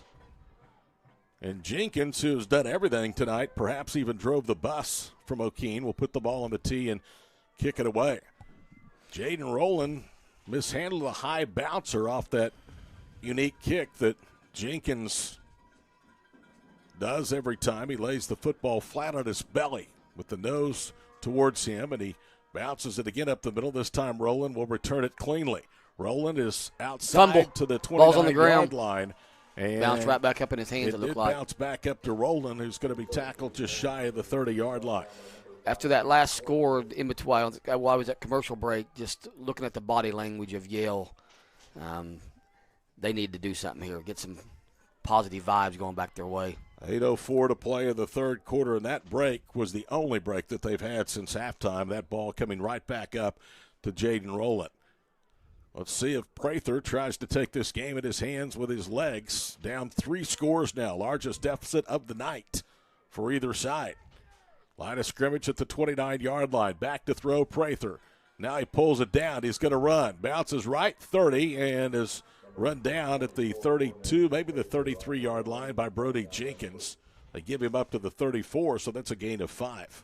When they've been in that formation, most of the times when they throw the ball, it's a lot of crossing routes. He didn't have much time to sit back there and let those guys get across the field, though. Told you that Okeene, 9 wins, the most since they won 10 back in 2010.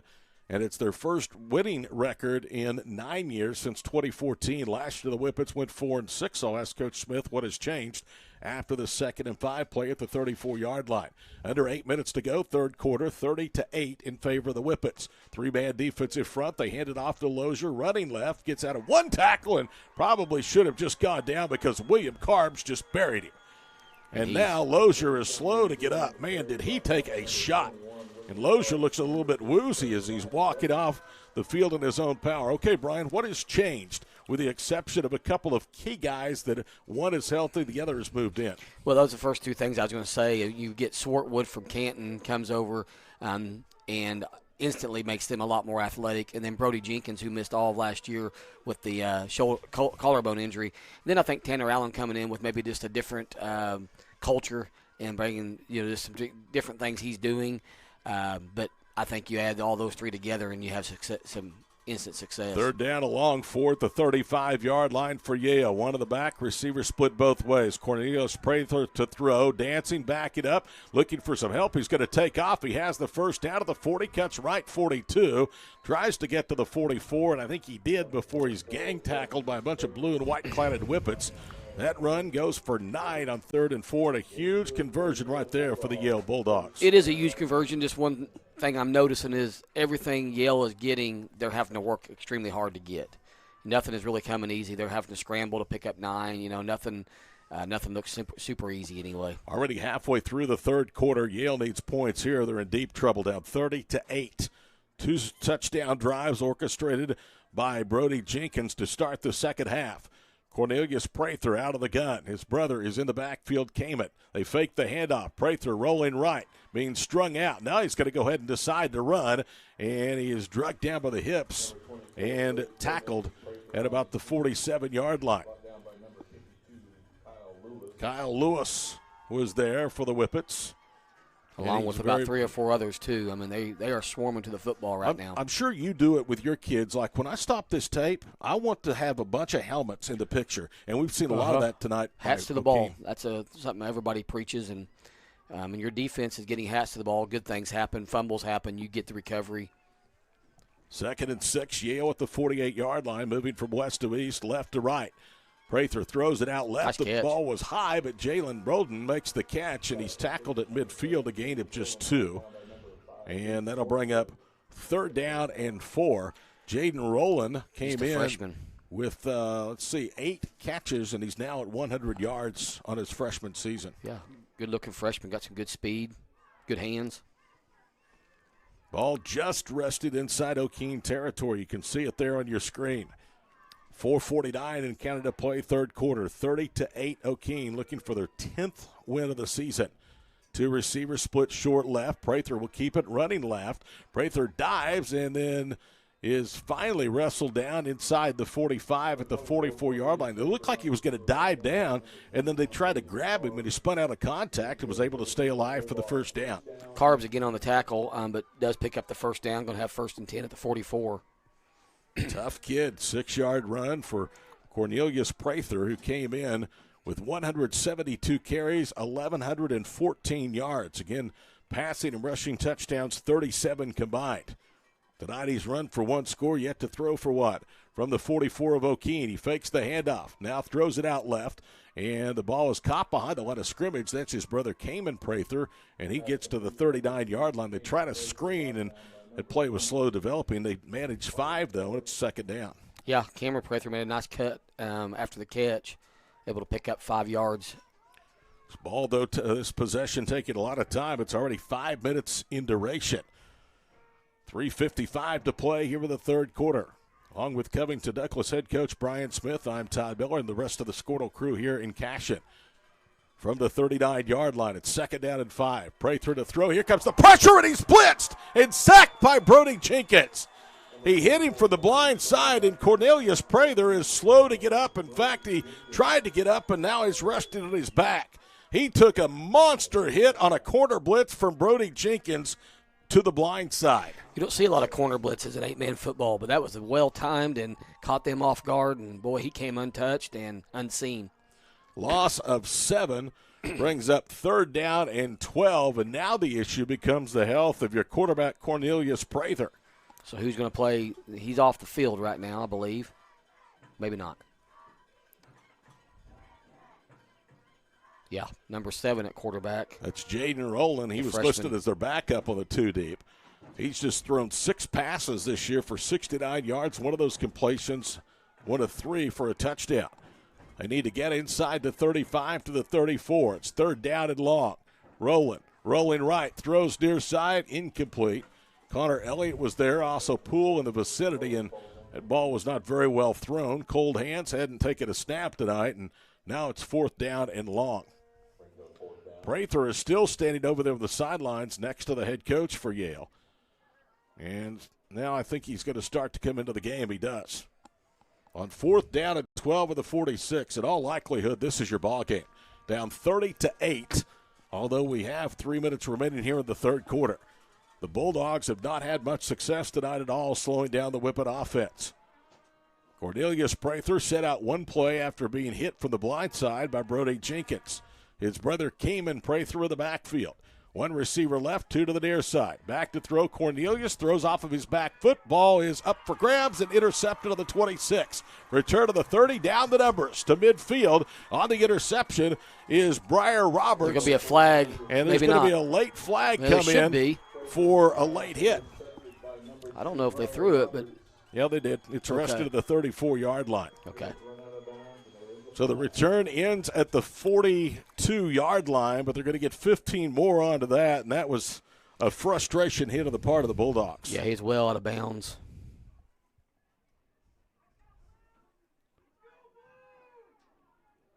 Had they not thrown that flag, we may not have been safe here on the north or the south side of the stadium because we're surrounded by Whippet fans, and that place might have gone absolutely bonkers. So he stepped out of bounds. They spotted him at the 42. He was hit there about the 35. So you talk about late. Yes, it's very late. But, now we're going to have the ball at the 27, I believe. Yep, 1st down and 10. Second time, make that the 3rd time in as many possessions Okeene has started, and Yale's into the field here in the 3rd quarter. 2:48 remaining. Whippets tonight have 2 interceptions of Cornelius Prather, who came in with an interception of rate to 4-1, 20 touchdowns and only 5 interceptions.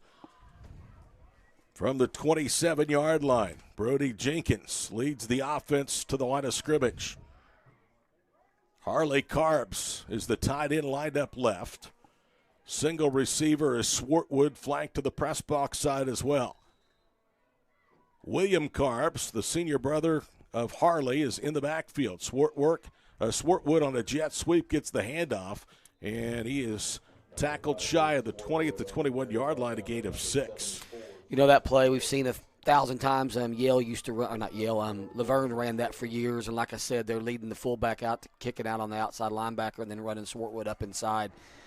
Been very successful all night long for him. Freshman Sam Morris out there in nose tackle, 6'2", 205 was the one that ended that Swartwood run. It is a gain of 6, 2nd and 4 at the 21-yard line. So the Whippets, who have lived in the second half in Yale territory, is perched just outside the Bulldog red zone. Swartwood is split to the near side. He's the Canton transfer and a dual threat product, both as a runner and a passer. Jenkins with an empty backfield, tied in left, 2 receivers right. Brody retreating, dumps up a screen off the middle. Ball is caught and dropped for no gain. As on the reception was Briar Roberts. Yeah, little middle screen there, bringing the slot back in. 3rd down and 4 at the 21-yard line. Ben Whitsitt was the one that made the tackle for the Bulldogs. That takes us under a minute and a half to play here in the 3rd quarter. There you see the score in the lower left, 32-8 Okeene. Whippet stunned, 2-time defending state champion Laverne on the road, 46-36 last week, avenging a mid-September loss to the Tigers in Harper County by a count of 48-22. Carbs in the backfield. Jenkins rolls right. He's going to run for it. Jenkins out of an ankle tackle, does have the first down. Stumbles inside the 15. He's down to the 12-yard line, a gain of 9. And it's going to bring up first down inside the red zone.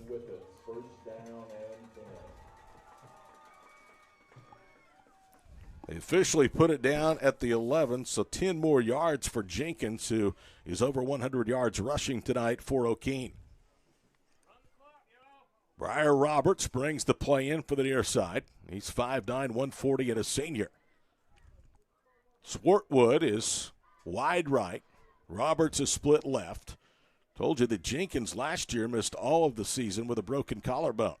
He goes under center. Jenkins on a jet sweep, sends Swartwood in motion, and bang, down he goes. Turned the corner at the 11 and was belted down immediately. Logan Britton again on the tackle there, number 55, nose guard. Been very active there for Yale on the defensive line. Logan Britton is his name, and Britton was out a couple of plays, replaced by the fresh Sam Morris.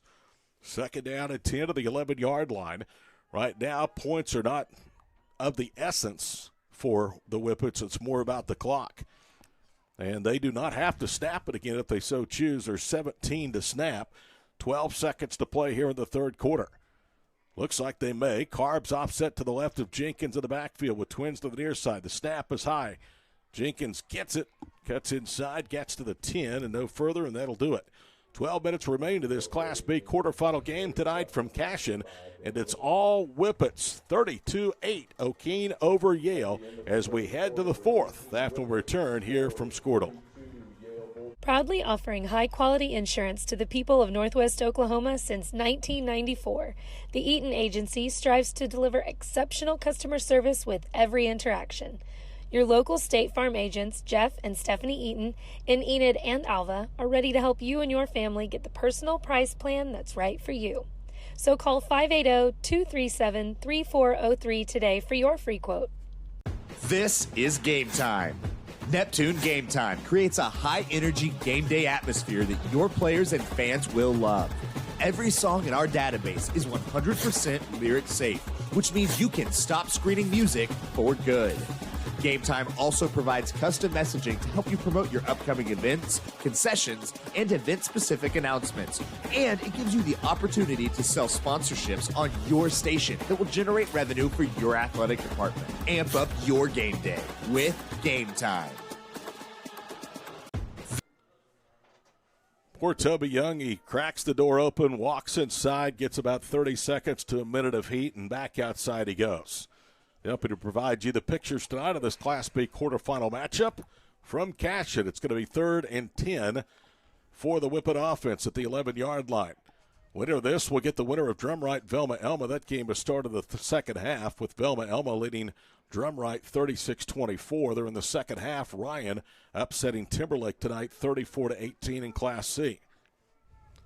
Winner of that will face Tipton. The Tipton Tigers destroyed Winoka today in their matchup. Swartwood goes in motion. Play action pass. Jenkins rolling right. Throws and dumps it incomplete. It was short of the intended receiver that time, and he was open. It was intended for Riley Lucky. And that'll bring up 4th down and 10 at the 11-yard line. Yes, you want to score. Yes, you want to put as much pressure on Yale as you can, but also taking time off that clock is very, very important. Yeah, I'm surprised Tanner called that play there. I mean, don't blame him. I like to throw the football, but they've had a lot of success running the ball kind of in a 4-down territory. Here they're in a trips to the right. Have a tight end left. The fullback, William Carbs, is one of the 3 receivers to the near side. It's an empty backfield. Brody Jenkins. Now he's going to try to take off, pulls up, dumps it in the back quarter of the end zone. It's off the fingertips, incomplete, of Luke Swartwood. And he was wide open, and Yale got very, very fortunate there.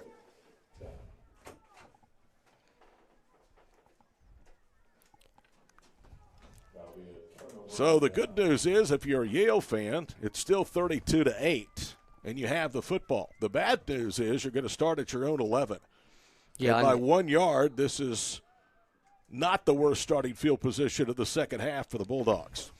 Yes, and then time is becoming an issue, even though there's still a whole fourth quarter. But Prather in the backfield. Sean Lozier is in there with him. Wide receivers, 2 to the far side. Prather to throw inside the 5, looking, running out of time. Circles back to the goal line. Hit as he throws, and it dumps off incomplete. Hit the official across the way. And he had pressure from Riley Lucky. We know in Class B there will be a new state champion for the first time since the COVID season of 2020 when the Dewar Dragons defeated Laverne at Ranger Field at Alva for the gold ball. Laverne had won the last 2 state championships, but again were bounced to the second round last week by this Whippet team. Second down at 10 at the 11-yard line. Same formation, Lozier with the backfield. Now they'll motion a receiver to the near side, and they're going to option right, and that is not a good play. It was very well diagnosed, and it's going to go for a loss. Back inside the 10-yard line. By the time he pitched the football, the pitch man was already covered up. Yeah, running that to the short side of the field. Not a lot of room to work there. Play goes for a loss. It's inside the 10, down to the 7-yard line.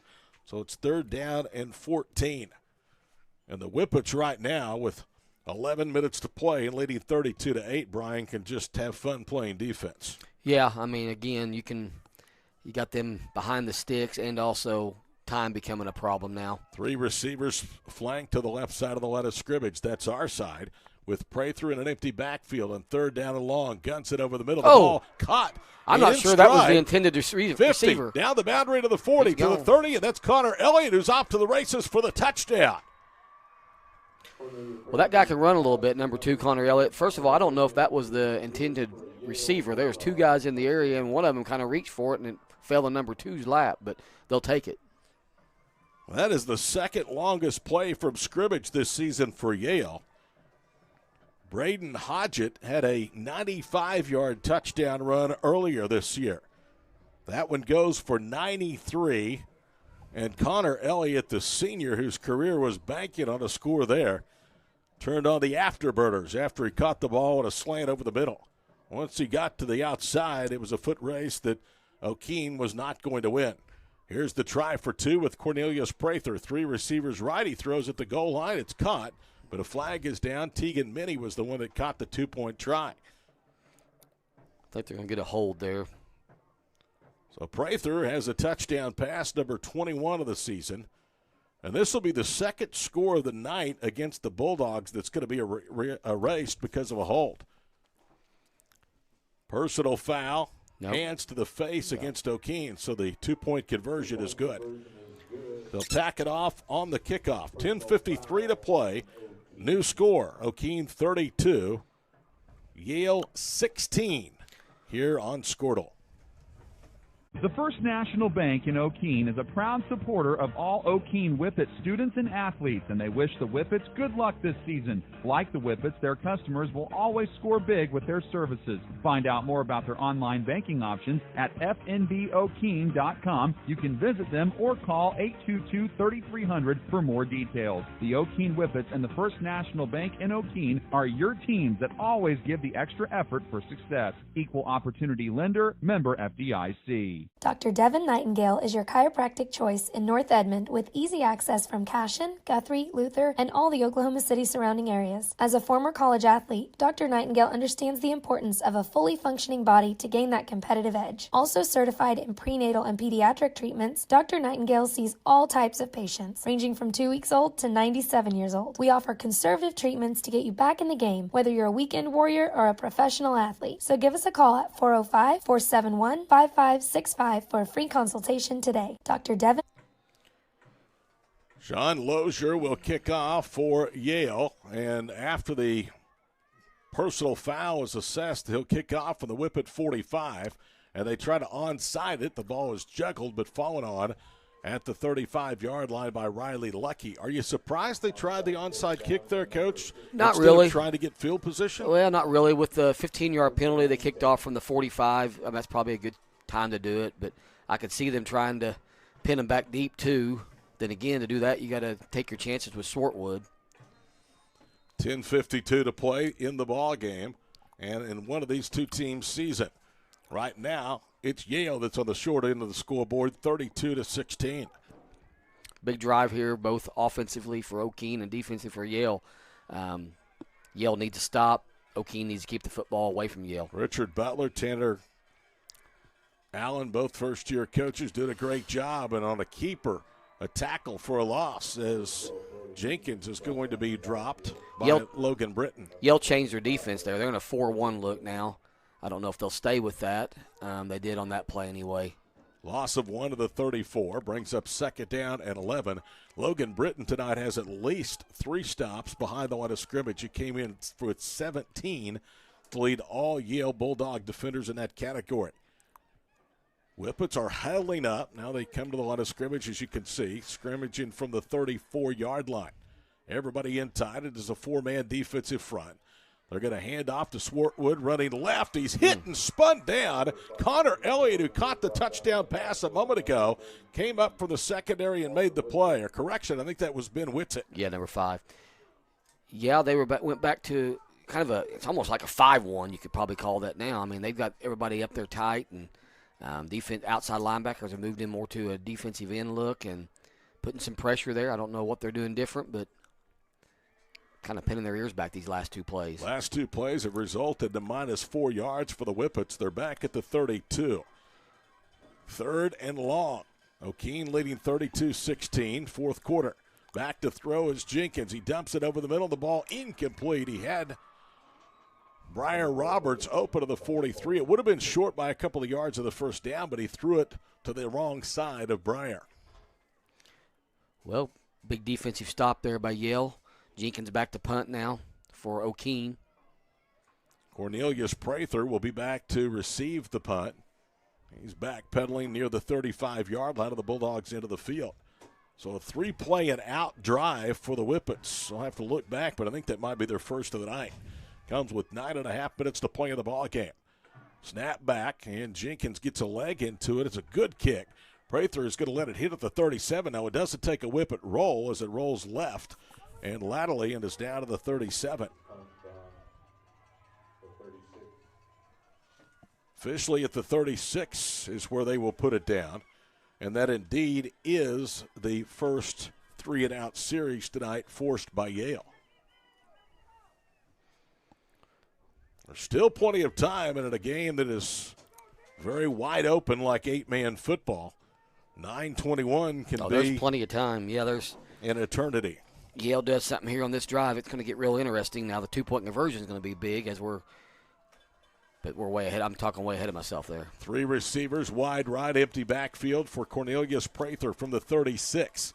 Pocket holds, he rolls right, dumps it over the middle, wide open to the 44-yard line. It's caught to midfield. Good move. That is Jaden Rowland. He breaks a tackle, and he's off to the races to the 20. Cuts right to the 15. A flag is down. He's to the 10 and stumbles down himself inside the 10-yard line. But as you heard Coach Smith say, there was a block in the back downfield about 15 or 18 yards at the 25. Yeah, number 3 came in Prather as number 7, Jaden Rowland, pulled away there. Pushed number 21, Carbs, in the back. Didn't need to. I mean, might have sprung him, but on the other side of that, you just brought it back 15 yards from that spot. That's exactly what it is, a block in the back, as you can see by the white cap. Still a big gain. Oh, sure. It happened at the 30. The original line of scrimmage was back at the 36 in Yale territory. So they will have it still in Okeene's end of the field, but instead of being inside the 10, they're at the 35-yard line. So after the foul, it's a 19-yard reception for Jaden Rowland, who's over 100 yards receiving as a freshman. Empty backfield, 3 receivers wide right. Prather backpedaling to the 44, rolls all the way back to the 46. Prather now pulls up. Now he's going to try to run for it, and he is hit hard by Harley Carbs. Tell you what, when you play Okeene, you get a healthy diet of carbs with William and Harley out there at linebacker. Yes, sir. No gain, second down and 10 to the 35-yard line. So all that play did was keep the clock rolling with 8:44 and counting to play. Actually, he was hit out of bounds, so it stops with 8:44 to play. Second down and 10. Yale tonight has averaged less than 4 yards per snap on first down. Okeene over 6. That's been a big story this ball game. Two receivers right. Prather all the way to the 44. Going to throw deep right. The receiver is open, and he could not make the adjustment. Tegan Minnie, if he doesn't turn inside, instead turns outside, that's where the ball was thrown. He has a first down, maybe a touchdown. Yes, sir. He was near the out of bounds over there. I don't know if he would have been able to get a foot down either way, but again, like you said, we're a long ways from that, and that dead field along with the white line's tough to see from our angle. Tell you what, announcers don't like dead fields to call games on, but coaches sure like to play on them this time of year, don't they? Yes.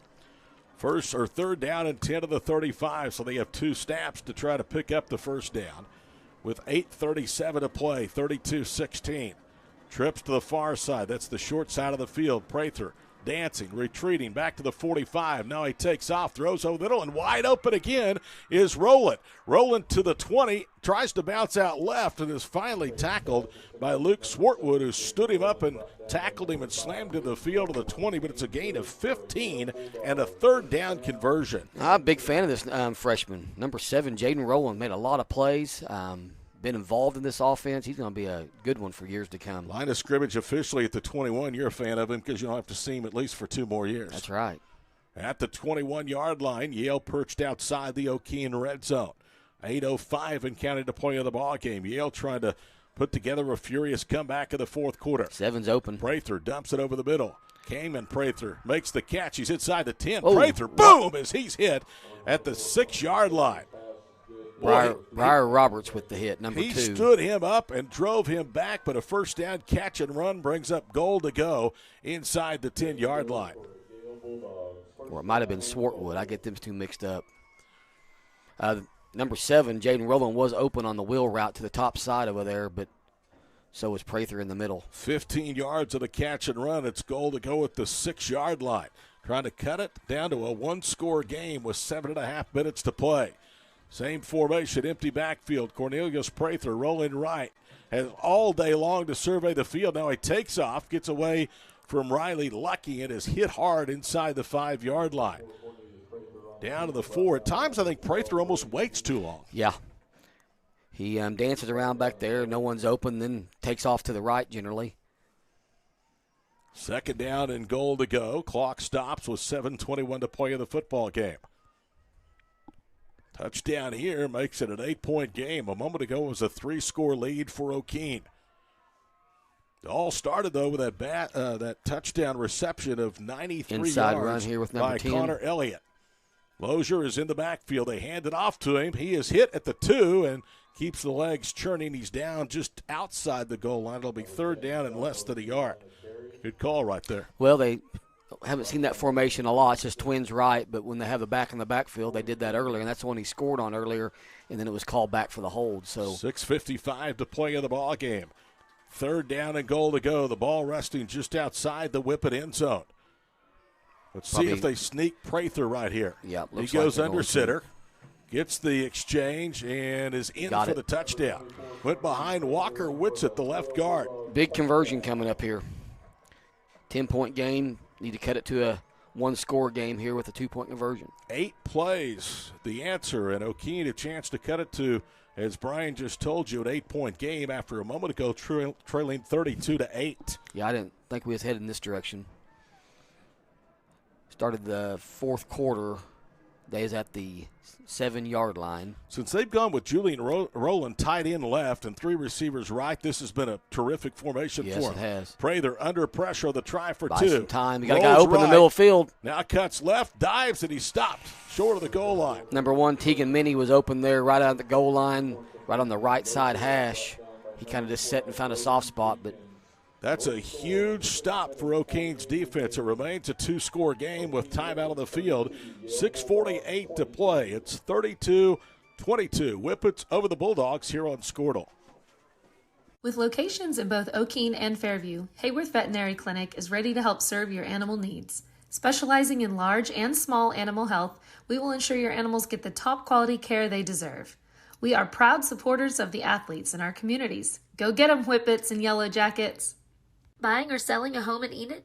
Let Jenny Smithson with Lepard Realty help you. Jenny is a customer-driven realtor dedicated to achieving results and providing exceptional service.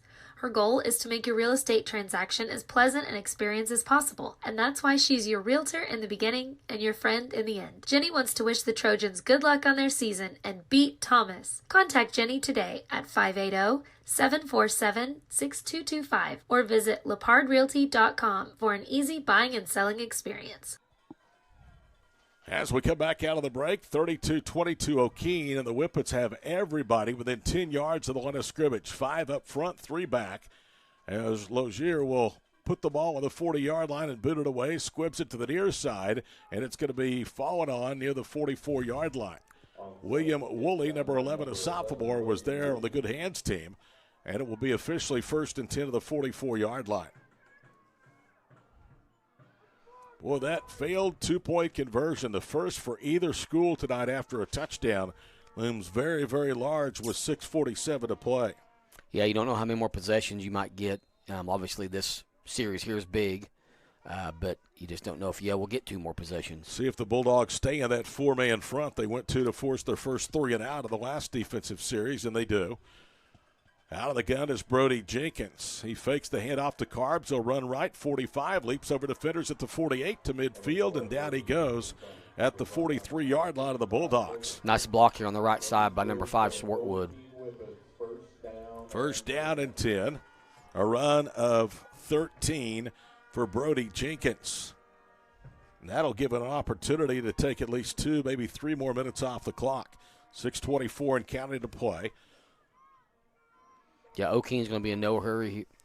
I'm anxious to see if they snap the ball inside of 5 or if they kind of just keep going with their normal pace. Whippets with 3 timeouts. Not that they need them right now. Only 2 remaining for Yale. From the 43 of the Bulldogs. Snap coming back. Jenkins will keep it. It was a high snap, and he's buried. Outside the 45 and the 46-yard line, he loses 3. And that was the worst snap of the night from the senior center, Kyle Lewis, who's been on the money. There's been a few snaps that have, been hot. That one right there could have easily gotten away from Jenkins.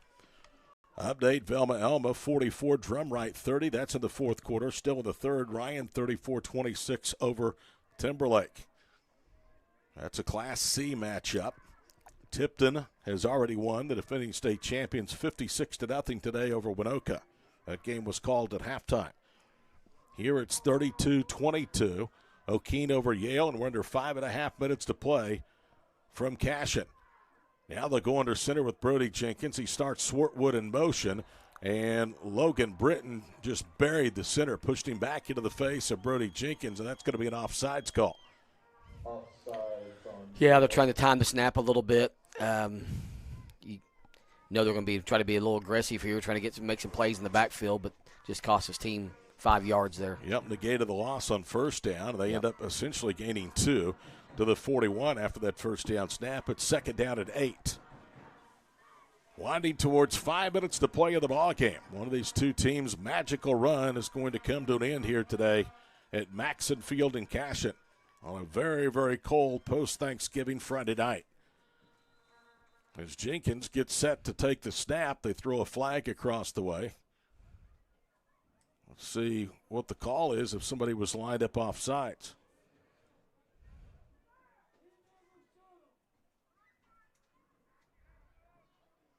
You can see 3 of the officials are getting together, and they're going to wave the flag off. Not certain. Brian, do you have any idea what that could have been? I have no clue. Never saw anybody offsides, never saw a false start, so I didn't know what it was. I didn't see a false start. I thought maybe somebody lined up. That could have been the only thing, as Jenkins now will keep it running right. Cuts inside. He's to the 30. Jenkins to the 20. Cuts left to the 10. Jenkins to the 5. Touchdown, Okeene. And Brody Jenkins has a 41-yard touchdown run, his 4th trip to the end zone tonight, and that will probably slam the door on the Yale Bulldogs. Yeah, I don't think, obviously, this is a big 2-point conversion, make it a 3-score game. Right now it's 16-point lead, so, yes, if they get a 2-point conversion here, I think this is basically ball game. 38-22, Okeene after the 4th touchdown run. This one of 41 yards by Brody Jenkins, and it comes with 4:50 to play in the ball game. Okeene tonight has been perfect on 2-point conversion attempts. This to make it 40-22. Out of the Wildcat, it's William Carbs, and as they snap it, we get a false start against Okeene. No, it's a delay of game. So instead of being at the 3, the line of scrimmage will be at the 6, so the try for 2 becomes a little bit more difficult. Coach Allen's questioning the play clock, almost like he didn't feel like he got his 25 seconds or that he should have. I don't know. I wasn't paying attention to it. So now it's at the 6 of the try for 2. Out of the Wildcat, it's William Carbs. Carbs is going to run right, makes a little cut left at the 5, dragging a defender with him. And did he get in? Yes, he did. William Carbs, second 2-point conversion of the night. And the delay of game did not matter. He gets it from 8 yards. Timeout, 4:50 to play. Okeene 40, Yale 22 here on Squirtle. Jim and Carrie Lucky and Kirsten Harrelson with Lucky Drug, Wheatland Therapy Services, and Herod Drug are proud supporters of all Okeene and Canton athletics. If you or your athlete are sick or injured, we are here to help. A special shout out to number 57 and number 75. Go Blue! Let's keep the lights on, Whippets.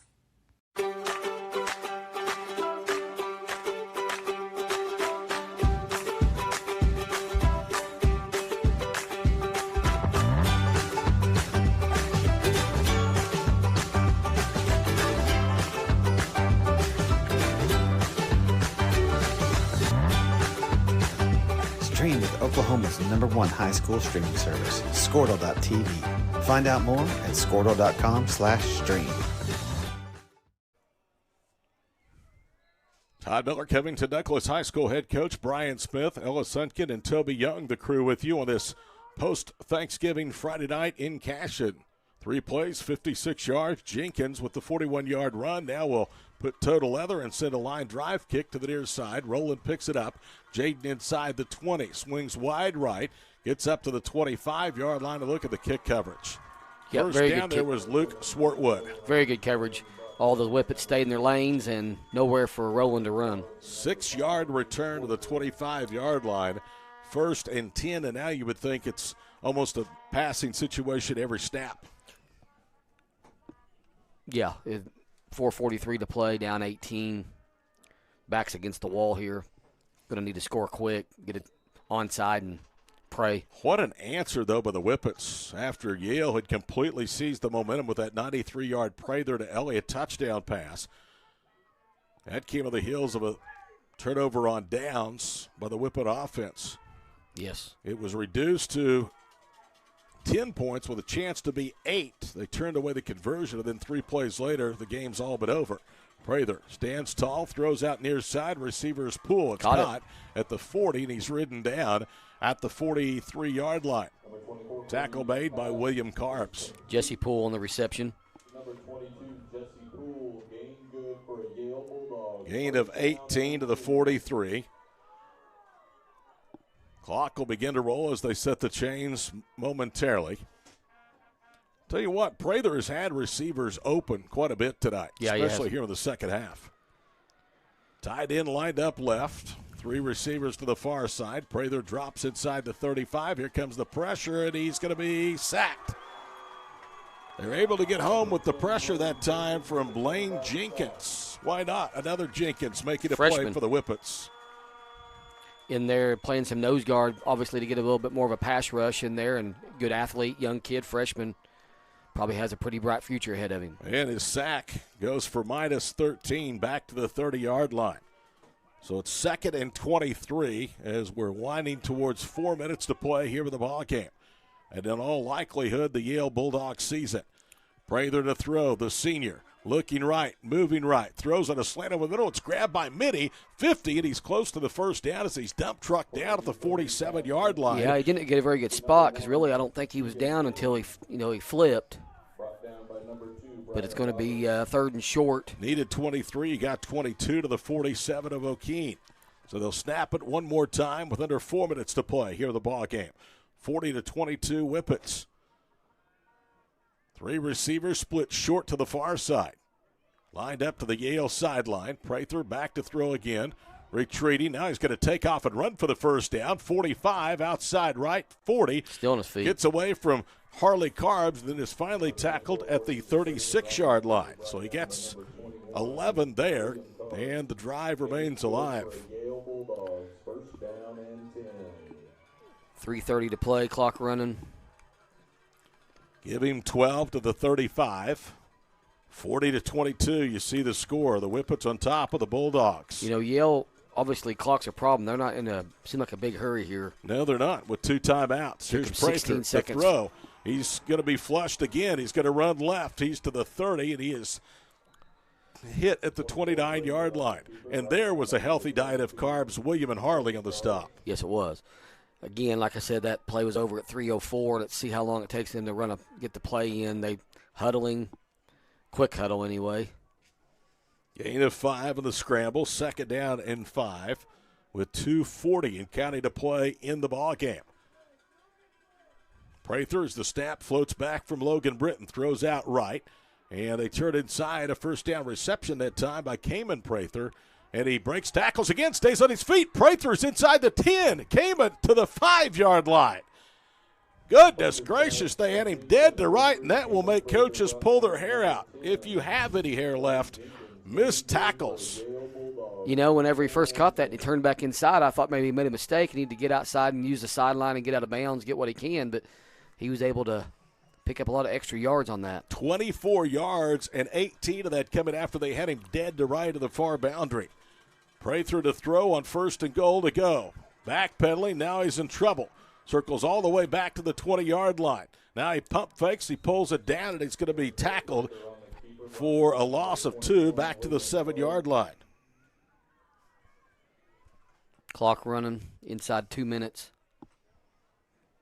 Play took entirely too long to lose 2 yards. Riley Lucky coming in along the defensive front now for Okeene. 6'2", 230 and a senior. This is a senior-laden team for the Whippets. 2nd and goal to go at the 7. Cornelius Prather to throw over the middle, and it's caught for the touchdown. Connor Elliott. He just kind of, that's Tegan Minnie, who just kind of sat down right in front of the linebacker Carbs. He did. Very good route, good ball. Ball had some zip on it, too. Chance to cut this to 10 with 1:27 to play. Still, time is a major problem here for them, but they are keeping it interesting. And they have 2 timeouts remaining. All important try for 2 here to cut it down to 10. Prather, 3 wides, wide right. Wants to throw, rolling right, backing up. Now he rolls right. Prather throws in the end zone, and it's caught for the 2-point conversion. And he was on his knee. I think that's his brother, Kamen Prather. He was down on one knee when the ball hit him right at the numbers. Yes. Timeout, 1:27 to play. We're not finished yet from Cashin. 40-30, Whippets over the Bulldogs here on Squirtle.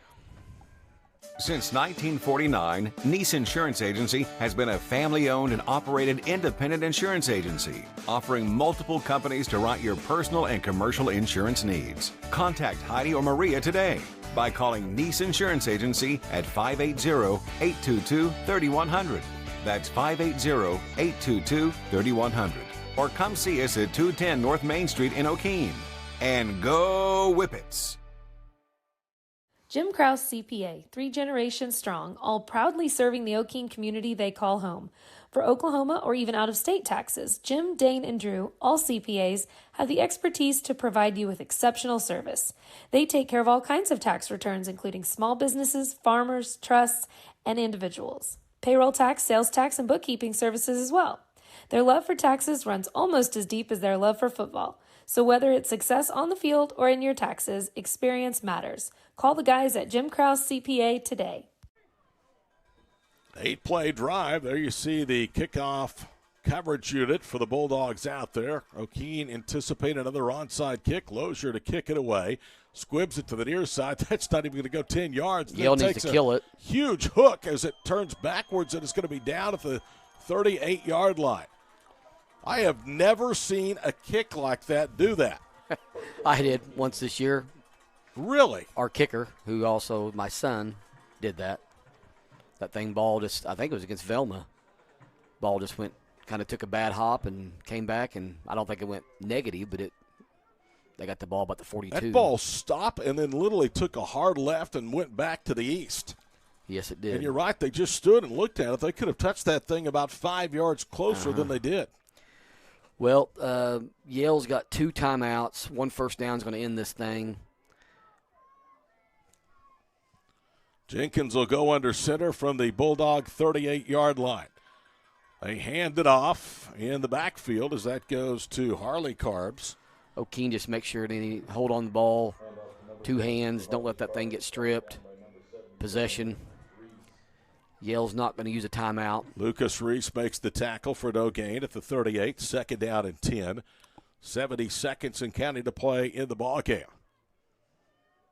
Very entertaining ball game, but, you know, when you come to this stage of the season, you're always left with that haunting question, what if? Mm-hmm. From the 38-yard line, Carbs in the backfield. Jenkins looking, standing at the play clock. He's going to wind it all the way down under 10. Now he goes under center. Lewis will snap the football with 2 on the play clock.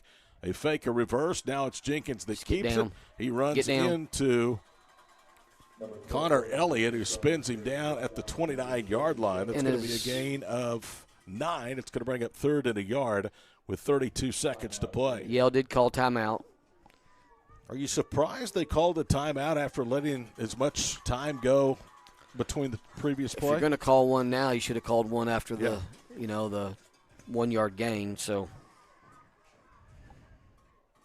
what a terrific season, though, for the Yale Bulldogs. Yeah, you go back to that Week 10 game against Barnesdall when they won 16-14. There was some controversy in that game I'd heard about. I don't remember what all it was, but that game could have went either way. Maybe some time got put on the clock as well, and maybe Yale, kind of got the benefit of the doubt, but they've taken advantage of it and had a great season, and they have nothing to be ashamed of. I played well tonight. Just Okeene probably a little bit more physical than them and won the first downs and moved the chains a little bit more than they did. Barnesdall's had a resurgence of their football program. Chris Elrick is in his first season there. His father, Phil, a legendary 8-man and 11-man head coach, used to be the executive director of the Oklahoma 8-Man Football Coaches Association, and Phil coached here on this field for a time with Cashin.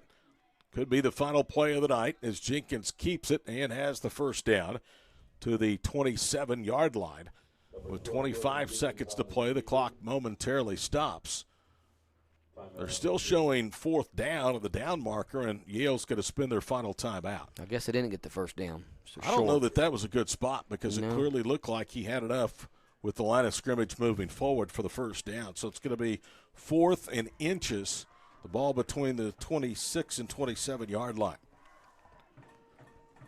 So it looks like that Okeene will face Velma Elma. That game is in the 4th quarter. Speaking of Drumright, they are down 44-30. I think Drumright's the one I'm thinking about that's coached by Chris Elma. Yes. You said Barnesdall. Yeah, it's not Kyle Sweeney is the head coach at Barnesdall. Chris has done a great job at Drumright. Yes, he has. Now they're going to bring the chains out during the timeout. I will say on that Drumright Velma game, when I talked to Coach Elrick last Sunday, he was telling me just how banged up they were after that Caddo game. So he said they hope to get healthy, but just, I think they finished that game with about 15 or 16 kids suited up. And Velma's got about 30 kids suited up. That's a big difference in 8-man football. See the wide cap after they stretch the chain saying maybe 2 football length. So Jenkins will go under center with 21 seconds to play. And he'll turn and hand it off to Carbs, and that'll do it. Carbs breaking tackles is inside the 10-yard line, right at the 10-yard line, as he just scored it out behind the center, Kyle Lewis. And don't have to run another play. As soon as they move the chains, the clock will start, and it started, and this game is over. A 16-yard run for William Carbs. And that will do it. Final score tonight from Cashin. Okeene 40, Yale 30. We'll be back quickly to wrap it up here on Squirtle. For over a century, Sooner Plains Ag has been at the heart of our communities. Sooner Plains Ag is proud to support all area students and athletes from their hometowns and yours. Sooner Plains Ag is ready to service your grain, fertilizer, and farm supply needs. You can also fill up at one of their 2 convenience stores in Fairview and Mino. Sooner Plains Ag is honored to serve their member owners in their 4-county area for more than 100 years. Sooner Plains Ag, farmers helping farmers. It's that simple. Proudly offering high-quality insurance to the people of Northwest Oklahoma since 1994, the Eaton Agency strives to deliver exceptional customer service with every interaction. Your local State Farm agents, Jeff and Stephanie Eaton, in Enid and Alva, are ready to help you and your family get the personal price plan that's right for you. So call 580-237-3403 today for your free quote. Proudly offering high-quality. 2 teams going through the handshake line. Quarterfinal Friday night is in the books here in Cashion. Earlier today, it was Regent Prep of Tulsa 70, Oklahoma Bible Academy 50. This one just goes final. Okeene, in a battle of 9-3 teams, ends Yale's season by a count of 40-30. Coach, your final thoughts of this one? Just too many mistakes, I think, for Yale to win against a team like Okeene that really, I thought played exceptionally well. Yeah, Okeene never really had to throw the football. That's not their forte anyway. But when I talked to Coach Allen before the game, he wanted to run it as much as possible, and obviously he did. They controlled the line of scrimmage, never had to put the ball in the air, and so I think this was pretty much total domination. The game seems a little closer than it actually felt. Final score today: Okeene 40 and Yale 30, and quite a scene here as the Whippets invited the Bulldogs to come across the 40, and they're all going to kneel for a moment of prayer at the 45-yard line. They're combatants, but in the end, we're all human beings, and this is what you like to see. Coach, I got to tell you, I thoroughly enjoyed working with you tonight and hope we get to do so again, although I would mind calling your games because that would mean you'd still be playing for gold ball. I'd appreciate it more on that side than helping you. All right, final score tonight, 40-30 for our crew, for Brian Smith, for Ella Sunkin, and for Toby Young. I'm Todd Miller. Final tonight again, Okeene 40 and Yale 30. Until we see you down the line, good night from Cashion.